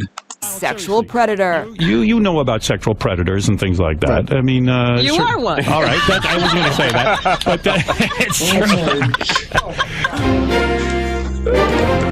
true. That's hilarious. You are one. Wait, what's this? Bondi told Trump he's in the Epstein files? All right, Kyle, we got to look this up. Bondi Epstein files. This is 2 hours ago, Wall Street Journal. Trump was told his name was in Jeffrey Epstein files before DOJ withheld documents. What? Wait. So he actually knew. Wait, what the fuck? Holy shit, this means that he's even stupider than I thought. So Donald Trump actually, allowed his campaign to be ran on releasing the files. He had his son. What was it? This is Donald Trump Jr. Released the Epstein files. He ran. Judge denies release of Jeffrey Epstein transcripts in Florida. What? NPR. Congress is in August recess, but the Epstein controversy keeps bubbling. Oh my God, we need to listen to these NPR ones. Dude, holy shit, this is crazy. This is going more and more off. Okay, but what is it? Eric Trump? No, it's Donald Jr. Don Jr. released the Epstein files. Because Don Jr. did a speech and he's like, we need to release the Epstein files. So Trump allowed his campaign to be ran on releasing the Epstein files. And he didn't realize he was in them. And then when he was told that he was in them, he suddenly is like, no, there's nothing to see here. That's why they changed so much? Trump was told his name was in Jeffrey Epstein files before DOJ withheld documents, Wall Street Journal. President Donald Trump was told in May by Attorney General Pam Bondi that his name appeared multiple times. She did have a list. Bro, what the fuck? Hold on, we need to run this back. This is so funny. Pam Bondi Epstein list. Give me the video. Give me the fucking video. On my desk. Here we go. Here we go. MSNBC. Yes. Give it to me.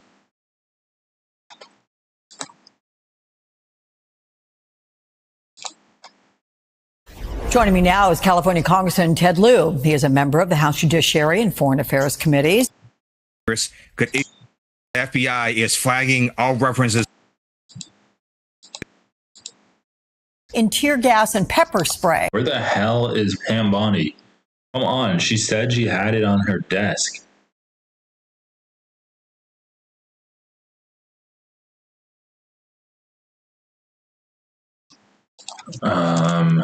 Video.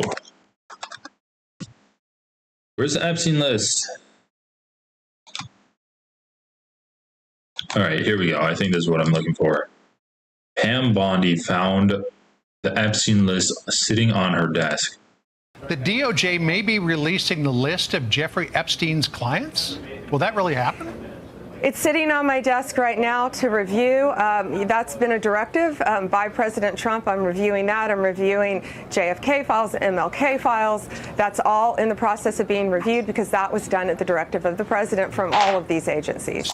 Dude, so Trump, I guess he had an inkling he was in the Epstein files. Remember when Fox News asked him, would you release the JFK files? Fox News interview Trump Epstein files. And he's like, I don't think. Trump hung up on CNN reporter when he asked about resurfaced Epstein photos. This is so fucking good. Trump, wait, this was a week ago? Trump says that Pam Bondi should release them?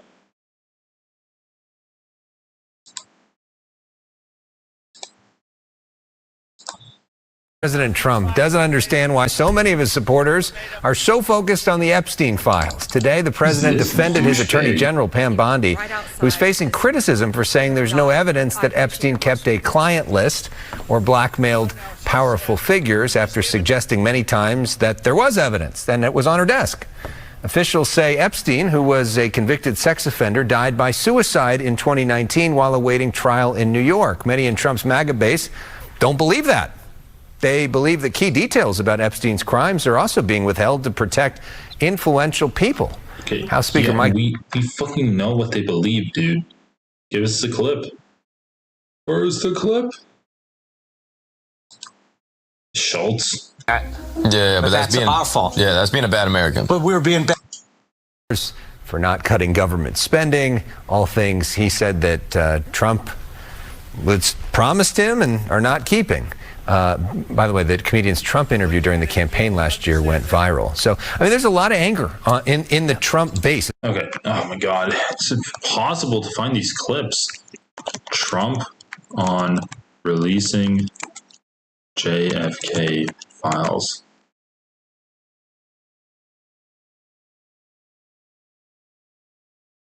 Trump comment on JFK files release. Fox News. Because remember, she said, like, oh, yeah, I'd release the Epstein ones, I'd release the JFK ones, and then they changed this. Oh, yeah, here, this is what I'm thinking. Los venezolanos les robaron las elecciones. Maduro no es el líder legítimo. La oposición ganó por mucho. What the fuck is this? ¿Cuál es el plan para manejar esta situación? Participated in women's sports. I said, this guy, boxing women, you saw what happened. The Epstein files. Yeah. Oh, here we go. Would you declassify the 9/11 files? Yeah. Would you declassify JFK files? Yeah. I did a lot of it. Would you declassify the Epstein files? Yeah, I would. And then they fucking cut it out. But he's like, oh, okay, maybe not the Epstein files. They literally cut that. So anyway, like, the Epstein files, that's what we want. So yeah, they cut it out. He says he's released them. And then he's like, well, actually, maybe not. So maybe I wouldn't release it. So here's Pam Bondi clarifying the client list comment after DOJ memo. I did an interview on Fox, and it's been getting a lot of attention because I said I was asked a question about the client list, and my response was, it's sitting on my desk to be reviewed, meaning the file along with the JFK, MLK files as well. That's what I meant by that. Also, to the tens of thousands of video, they turned out to be child porn downloaded by that disgusting Jeffrey Epstein.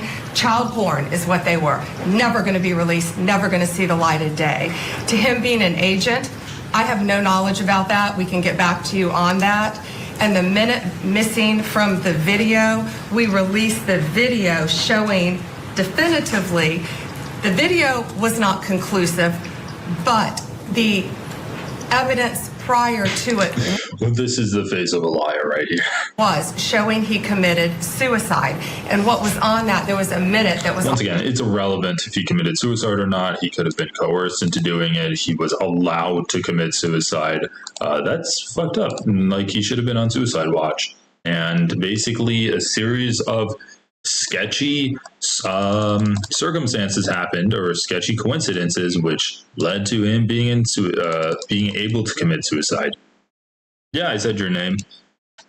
Okay, so he was told in May by Attorney General Pam Bondi that his name appeared multiple times in the Department of Justice documents about sex offender Jeffrey Epstein, the Wall Street Journal reported.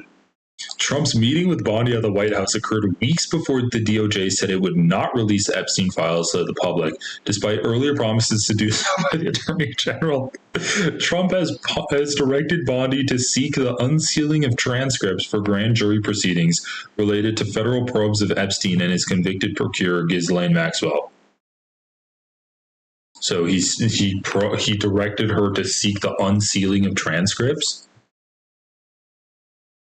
So he was told in May by AG Pam Bondi that his name appeared multiple times. I mean, that's why he's publicly defending her, because she actually read the Epstein files and she saw that his name is in it. He can't cut her out now unless he's going to like blackbag her and put her in prison and not let her see the light of day. She knows everything. Trump's meeting with Bondi and her deputy, Todd Blanche, at the White House occurred weeks before the DOJ, which Bondi leads, said on July 7th that it would not release the Epstein files, despite earlier promises by the AG and others in the president's orbit that the material would be disclosed to the public. The president was also told at the meeting that many other high-profile figures were also named. Bro, what the fuck? How did the Wall Street Journal get this reporting? And that the files contained what officials felt was unverified hearsay about many people, including Trump, who had socialized with Epstein in the past. Being mentioned in the Epstein records is not a sign of wrongdoing, the Journal noted. The DOJ's decision not to release the Epstein files sparked backlash from Trump's MAGA supporters, who have obsessed over conspiracies related to the Epstein case for years. In the face of that criticism from his political base, Trump last week directed Bondi to seek the unsealing of transcripts for grand jury proceedings related to federal probes of Epstein and his convicted procurer, Ghislaine Maxwell. So, like, obviously, this is a meaningless thing that Donald Trump wants to use to appease his base, even though he's not actually giving them the real thing that they want, which is all of the names in the list of Epstein files. And now they're saying that there are no Epstein files, right? Isn't that the news? There are no Epstein files. The FBI says there's no Epstein list. Oh, and then the judge denied the Trump administration's request. Judge blocks release of Epstein grand jury files. A U.S. judge has denied a bid to unseal grand jury material from the investigation into disgraced pedophile financier Jeffrey Epstein. Judge Robin Rosenberg found that releasing files from his Florida case, a request that was made last week as the Trump administration faced mounting pressure over its handling of Epstein files, would violate state law. The decision came as the Wall Street Journal published a story alleging President Donald Trump is among hundreds whose name appear in the Epstein investigative documents held by the Justice Department. A White House spokesperson called the report nothing more than a continuation of the fake news stories concocted by the Democrats and the liberal media. The paper reported Trump's name appeared with many others, including other high-profile figures. Being named in these documents is not evidence of any wrongdoing. I mean, one easy way to clear this up is you release the files, and if Trump's name isn't in there, then the reporting's false, right? You proved it false. So in our 12-page order on Wednesday, Judge Rosenberg ruled that the transcripts could not be released due to guidelines governing grand jury secrecy set by the Federal Appeals Court, which oversees Florida. The court's hands are tied, she ruled. The judge said that the government's argument last week that the files should be released due to extensive public interest and transparency to the American public did not meet the requirements for documents to be unsealed under special circumstances. I mean, once again, Trump probably knows that he's insulated if these get released, and he's hoping that that's going to appease the people that are really angry about Donald Trump not releasing the Epstein files. Last week, Trump was asked by a reporter whether Attorney General Bondi had told him that his name is in the files. No, she's given us just a very quick briefing, Trump responded. Stephen Chung, a spokesperson for Trump, called the report nothing more than a continuation of fake news stories concocted by the Democrats and liberal media. The Justice Department similarly dismissed the report, calling it a collection of falsehoods and innuendo designed to push a false narrative and get clicks. Yeah, false narrative and get clicks. Okay, well, it is doing that. So the FBI says there is no Epstein list when Pam Bondi said there was an Epstein list on her desk. And now, turns out Trump's name was in it. Okay, hold on, what's this? So, Andrew, when you get all this, and all of this is, as I just want to emphasize, right, has not been seen before. So you actually called President Trump. You called him directly to ask him about this. Yeah, we were not on the phone very long. I think our call was about 30 seconds or so. But when I asked him about the wedding photo, he said, he sort of paused for a second and then said, "You've got to be kidding me," before calling CNN fake news and then hanging up on me. Bro, Donald Trump's in the fucking Oval Office where the hell he eats his hamburgers. And the phone rings, he picks it up. It's a CNN reporter, and he's like, I'd like to get a comment. I found a bunch of photos of you with Jeffrey Epstein. It's just like, you've got to be kidding me. Fake news. CNN is fake news. Click. That's so fucking good. You've got to be kidding me. Hold on. Trump. We're still talking about Epstein. I need to find this one too.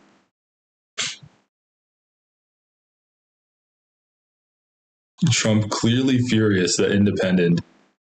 Where's the fucking clip where he's like, "We're still talking about Epstein? Are you still talking about Jeffrey Epstein? Are you still talking about Jeffrey Epstein? This guy's been talked about for years. You're asking, we have Texas, we have this, we have all of the things. You have Texas, we have this, we have all of the things. And are people still talking about this guy, this creep? That is unbelievable. It just seems like a desecration. A desecration. Man, Trump is so cute. We're never going to have a funny president like Trump again. Well, maybe they won't be a pedophile, though, so that'll be better. Trump asked a question about Epstein.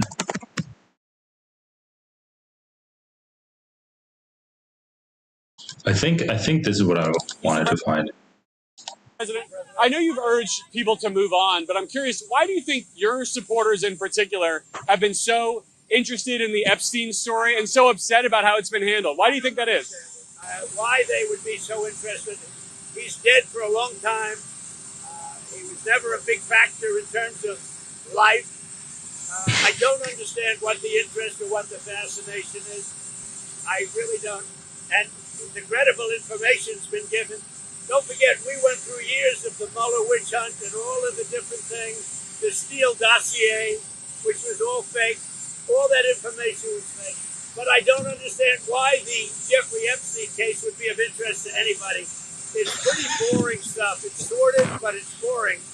And I don't understand why Child pedophilia, an international sex trafficking ring. It's pretty boring stuff. It keeps going. I think really only pretty bad people, including fake news, want to keep something like that going. But credible information, let them give it. Anything that's credible, I would say, let them have it. Oh my God. Okay, so let's just wrap some of this up. Congress is in August recess, but the Epstein controversy keeps bubbling. O'Connor of California is condemning House Speaker Mike Johnson for sending members home early for a month-long recess to stop a bipartisan push to release records tied to Jeffrey Epstein. Bro, this is serious. Like Mike Johnson putting Congress into recess early so that they can stop a vote to release the records of Jeffrey Epstein. He's to stop Congress and all of the business of this week because he doesn't want to have a vote. All right, let's just listen to this. I want to listen to O'Connor. Can I listen to it? Can we not? Maybe it's not an actual. I mean, it is, but yeah, I don't know where the listen is. He knows who would lose the vote. The resolution introduced with Republican Representative Thomas Massie of Kentucky calls for the release of federal interview memos and evidence identifying who all was involved in the sex trafficking that Epstein led. O'Connor told NPR it has gained traction in both parties despite resistance from the House, the GOP leadership. Johnson said he prevented the vote because while Congress has a moral responsibility to expose the evil of Epstein and everybody who was involved in that, but we also have an equal moral responsibility to protect the innocent, and that is a fine needle to thread, such as grand jury witnesses who were promised confidentiality during their testimony. Oh, so are you criticizing Trump for trying to get the grand jury transcripts released? Are you going to criticize Trump for that? O'Connor said during his NPR interview that the resolution he co-sponsored to release the Epstein files clearly says the victims' identities should be protected and that no salacious pornography should be released. O'Connor described a growing support for a discharge petition that would force the issue to the House floor. The reality is, I have all 212 Democrats who will sign the discharge petition, he added. And yesterday, when I spoke to Thomas Massie, he said that we are up to 11 to 12 on the Republican side. We only need 6. Several high-profile Republicans who align themselves with President Trump have also joined the push to release the Epstein files. Candidly, I was surprised. Massie and I have done a war powers resolution to stop the war in Iran. He was the only Republican we had. This time we have Marjorie Taylor Greene, Lauren Boebert, Tim Burchett, and Nancy Mace, some of the most prominent MAGA voices. For him, Republican support reflects a larger test of the campaign message from President Trump and his administration's promise. They said they were going to get rid of the corruption. They said they were going to expose the Epstein files. They said they weren't going to protect the rich and powerful. Blah, blah, blah, blah, blah. Anyway, that's interesting, though. So the Justice Department appears to be taking steps of its own. Deputy Attorney General Todd Blanche has requested a meeting with Ghislaine Maxwell, the longtime Epstein associate now serving a 20-year sentence in federal prison for child sex trafficking and other crimes connected to Epstein's activities. But any expectation that such a meeting would lead to a public release of information is highly unlikely. I think they're hoping to quell the PR crisis that they're in the middle of right now, Williams told NPR. Fundamentally, it's a good thing to meet with someone who's in prison who might have useful information. The problem is they're going to have to give her a deal of some sort if they have to acknowledge that. That could be a huge, very embarrassing concession. Asked how credible Maxwell would be, Williams responded, well, I don't think she'd be very strong in the public mind. So, yeah, they're trying to cut a deal with Ghislaine Maxwell. I don't think that is going to really appease the mega base that much. Oh, don't worry, we're not going to release the Epstein documents, but we're going to cut a deal with Ghislaine Maxwell. Trump clearly furious that his summer victory tour has been swallowed by Epstein fallout, insiders reveal. The insiders. President Donald Trump's victory celebrations following an uphill battle to pass his spending bill have been consumed by the Jeffrey Epstein saga, making Trump clearly furious, according to a report. Trump signed what he called his big beautiful bill into law on July 4th. The bill's passage marked a huge victory. The news was swallowed up by the firestorm that followed 2 days later. The Justice Department released a July 6th memo stating there would be no further disclosures in the Epstein case. The response was explosive. They didn't have to release that memo. They could have just kept stringing people along. Trump's MAGA supporters have demanded heightened transparency. The president has sued the Wall Street Journal for $10 billion after new allegations emerged around the president's ties to the late financier. And the attorney general has asked judges to unseal grand jury testimonies in the case. In recent weeks, Trump has also threatened new tariffs and met with the world leaders. Still, the Epstein saga has sucked all the oxygen out of the room. The president isn't happy about it, according to Savin allies. POTUS is clearly furious, a person close to the White House told Politico. It's the first time I've seen them sort of paralyzed. Holy shit, he actually doesn't know what to do. It's because it's his own base that's pissed off with him. A senior White House official told the outlet that Trump is frustrated by the nonstop coverage on the case, which started in February when Attorney General Pam Bondi released phase 1 of the files, which revealed little new information. No new information, not little new information, and his team's ineffectiveness in stopping the spread of conspiracy theories. He feels there are way bigger stories that deserve attention. I mean, he says that. Trump hasn't been shy about showing a bit of his frustration publicly, as his MAGA supporters and prominent members of his own party have groaned about wanting more information on the case. During a July 8th cabinet meeting, Trump interrupted a question on the topic, asking, "Are you still talking about Jeffrey Epstein? This guy's been talked about for years. You're asking, we have Texas, we have this, we have all the things, and are people still talking about this guy? That creep? That is unbelievable." Last week, he went so far to attack his past supporters for buying into this bullshit hook, line, and sinker. He wrote on social media, "Let these weaklings continue forward and do the Democrats' work. Don't even think about talking of our incredible and unprecedented success, because I don't want their support anymore." On Tuesday, CNN published newly unveiled photos showing Epstein at Trump's 1993 wedding to Marla Maples. When a reporter called Trump to ask about it, the president said, "You've got to be kidding me." He then repeatedly branded the network fake news, and after 30 seconds, he hung up, the outlet reported. Do you have a video of it? No? Okay, fine. It's fine. The frustration comes from an acknowledgement that the topic is a vulnerability. To add an insult to injury, declassifying the Epstein files was a campaign promise. Why would it be a campaign promise? They're the ones that opened the can of worms on the Epstein conversation. No one made them do this, which makes it sting even worse. The president is no stranger to dominating the news cycle. When you're, aside from dealing with reports of mounting public pressure, reports of clashes within his administration have also surfaced. When you're working 12 to 15 hours a day to solve real problems and you turn on the TV and see people talking about Jeffrey Epstein, that's frustrating. That's where the president's mindset is. Give me a break. Working 12 to 15 hours a day to solve real problems. The man's golfed more than any other president ever. Now, in an apparent effort to quell the uproar, Trump asked Bondi to release the grand jury transcripts in the cases of Epstein and Ghislaine Maxwell, Epstein's former girlfriend who was serving 20 years behind bars. Bondi filed a motion to unseal transcripts in both cases. The judges overseeing the cases have asked the Justice Department for more information before proceeding, and we know that they've been rejected. They've been denied. They would like to move on and talk about the things they think are W's. Anyway, so we have a man who ran a billionaire sex trafficking pedophile ring using modeling agencies as fronts, as covers for his pedophilia with another pedophile that would do sexual assault games with each other. And he's our president. So love to see that. Anyway, guys, that's going to be it for me for today. Thanks for watching, everyone. And I hope you enjoyed. We'll be talking later. All right, everyone, have a great rest of your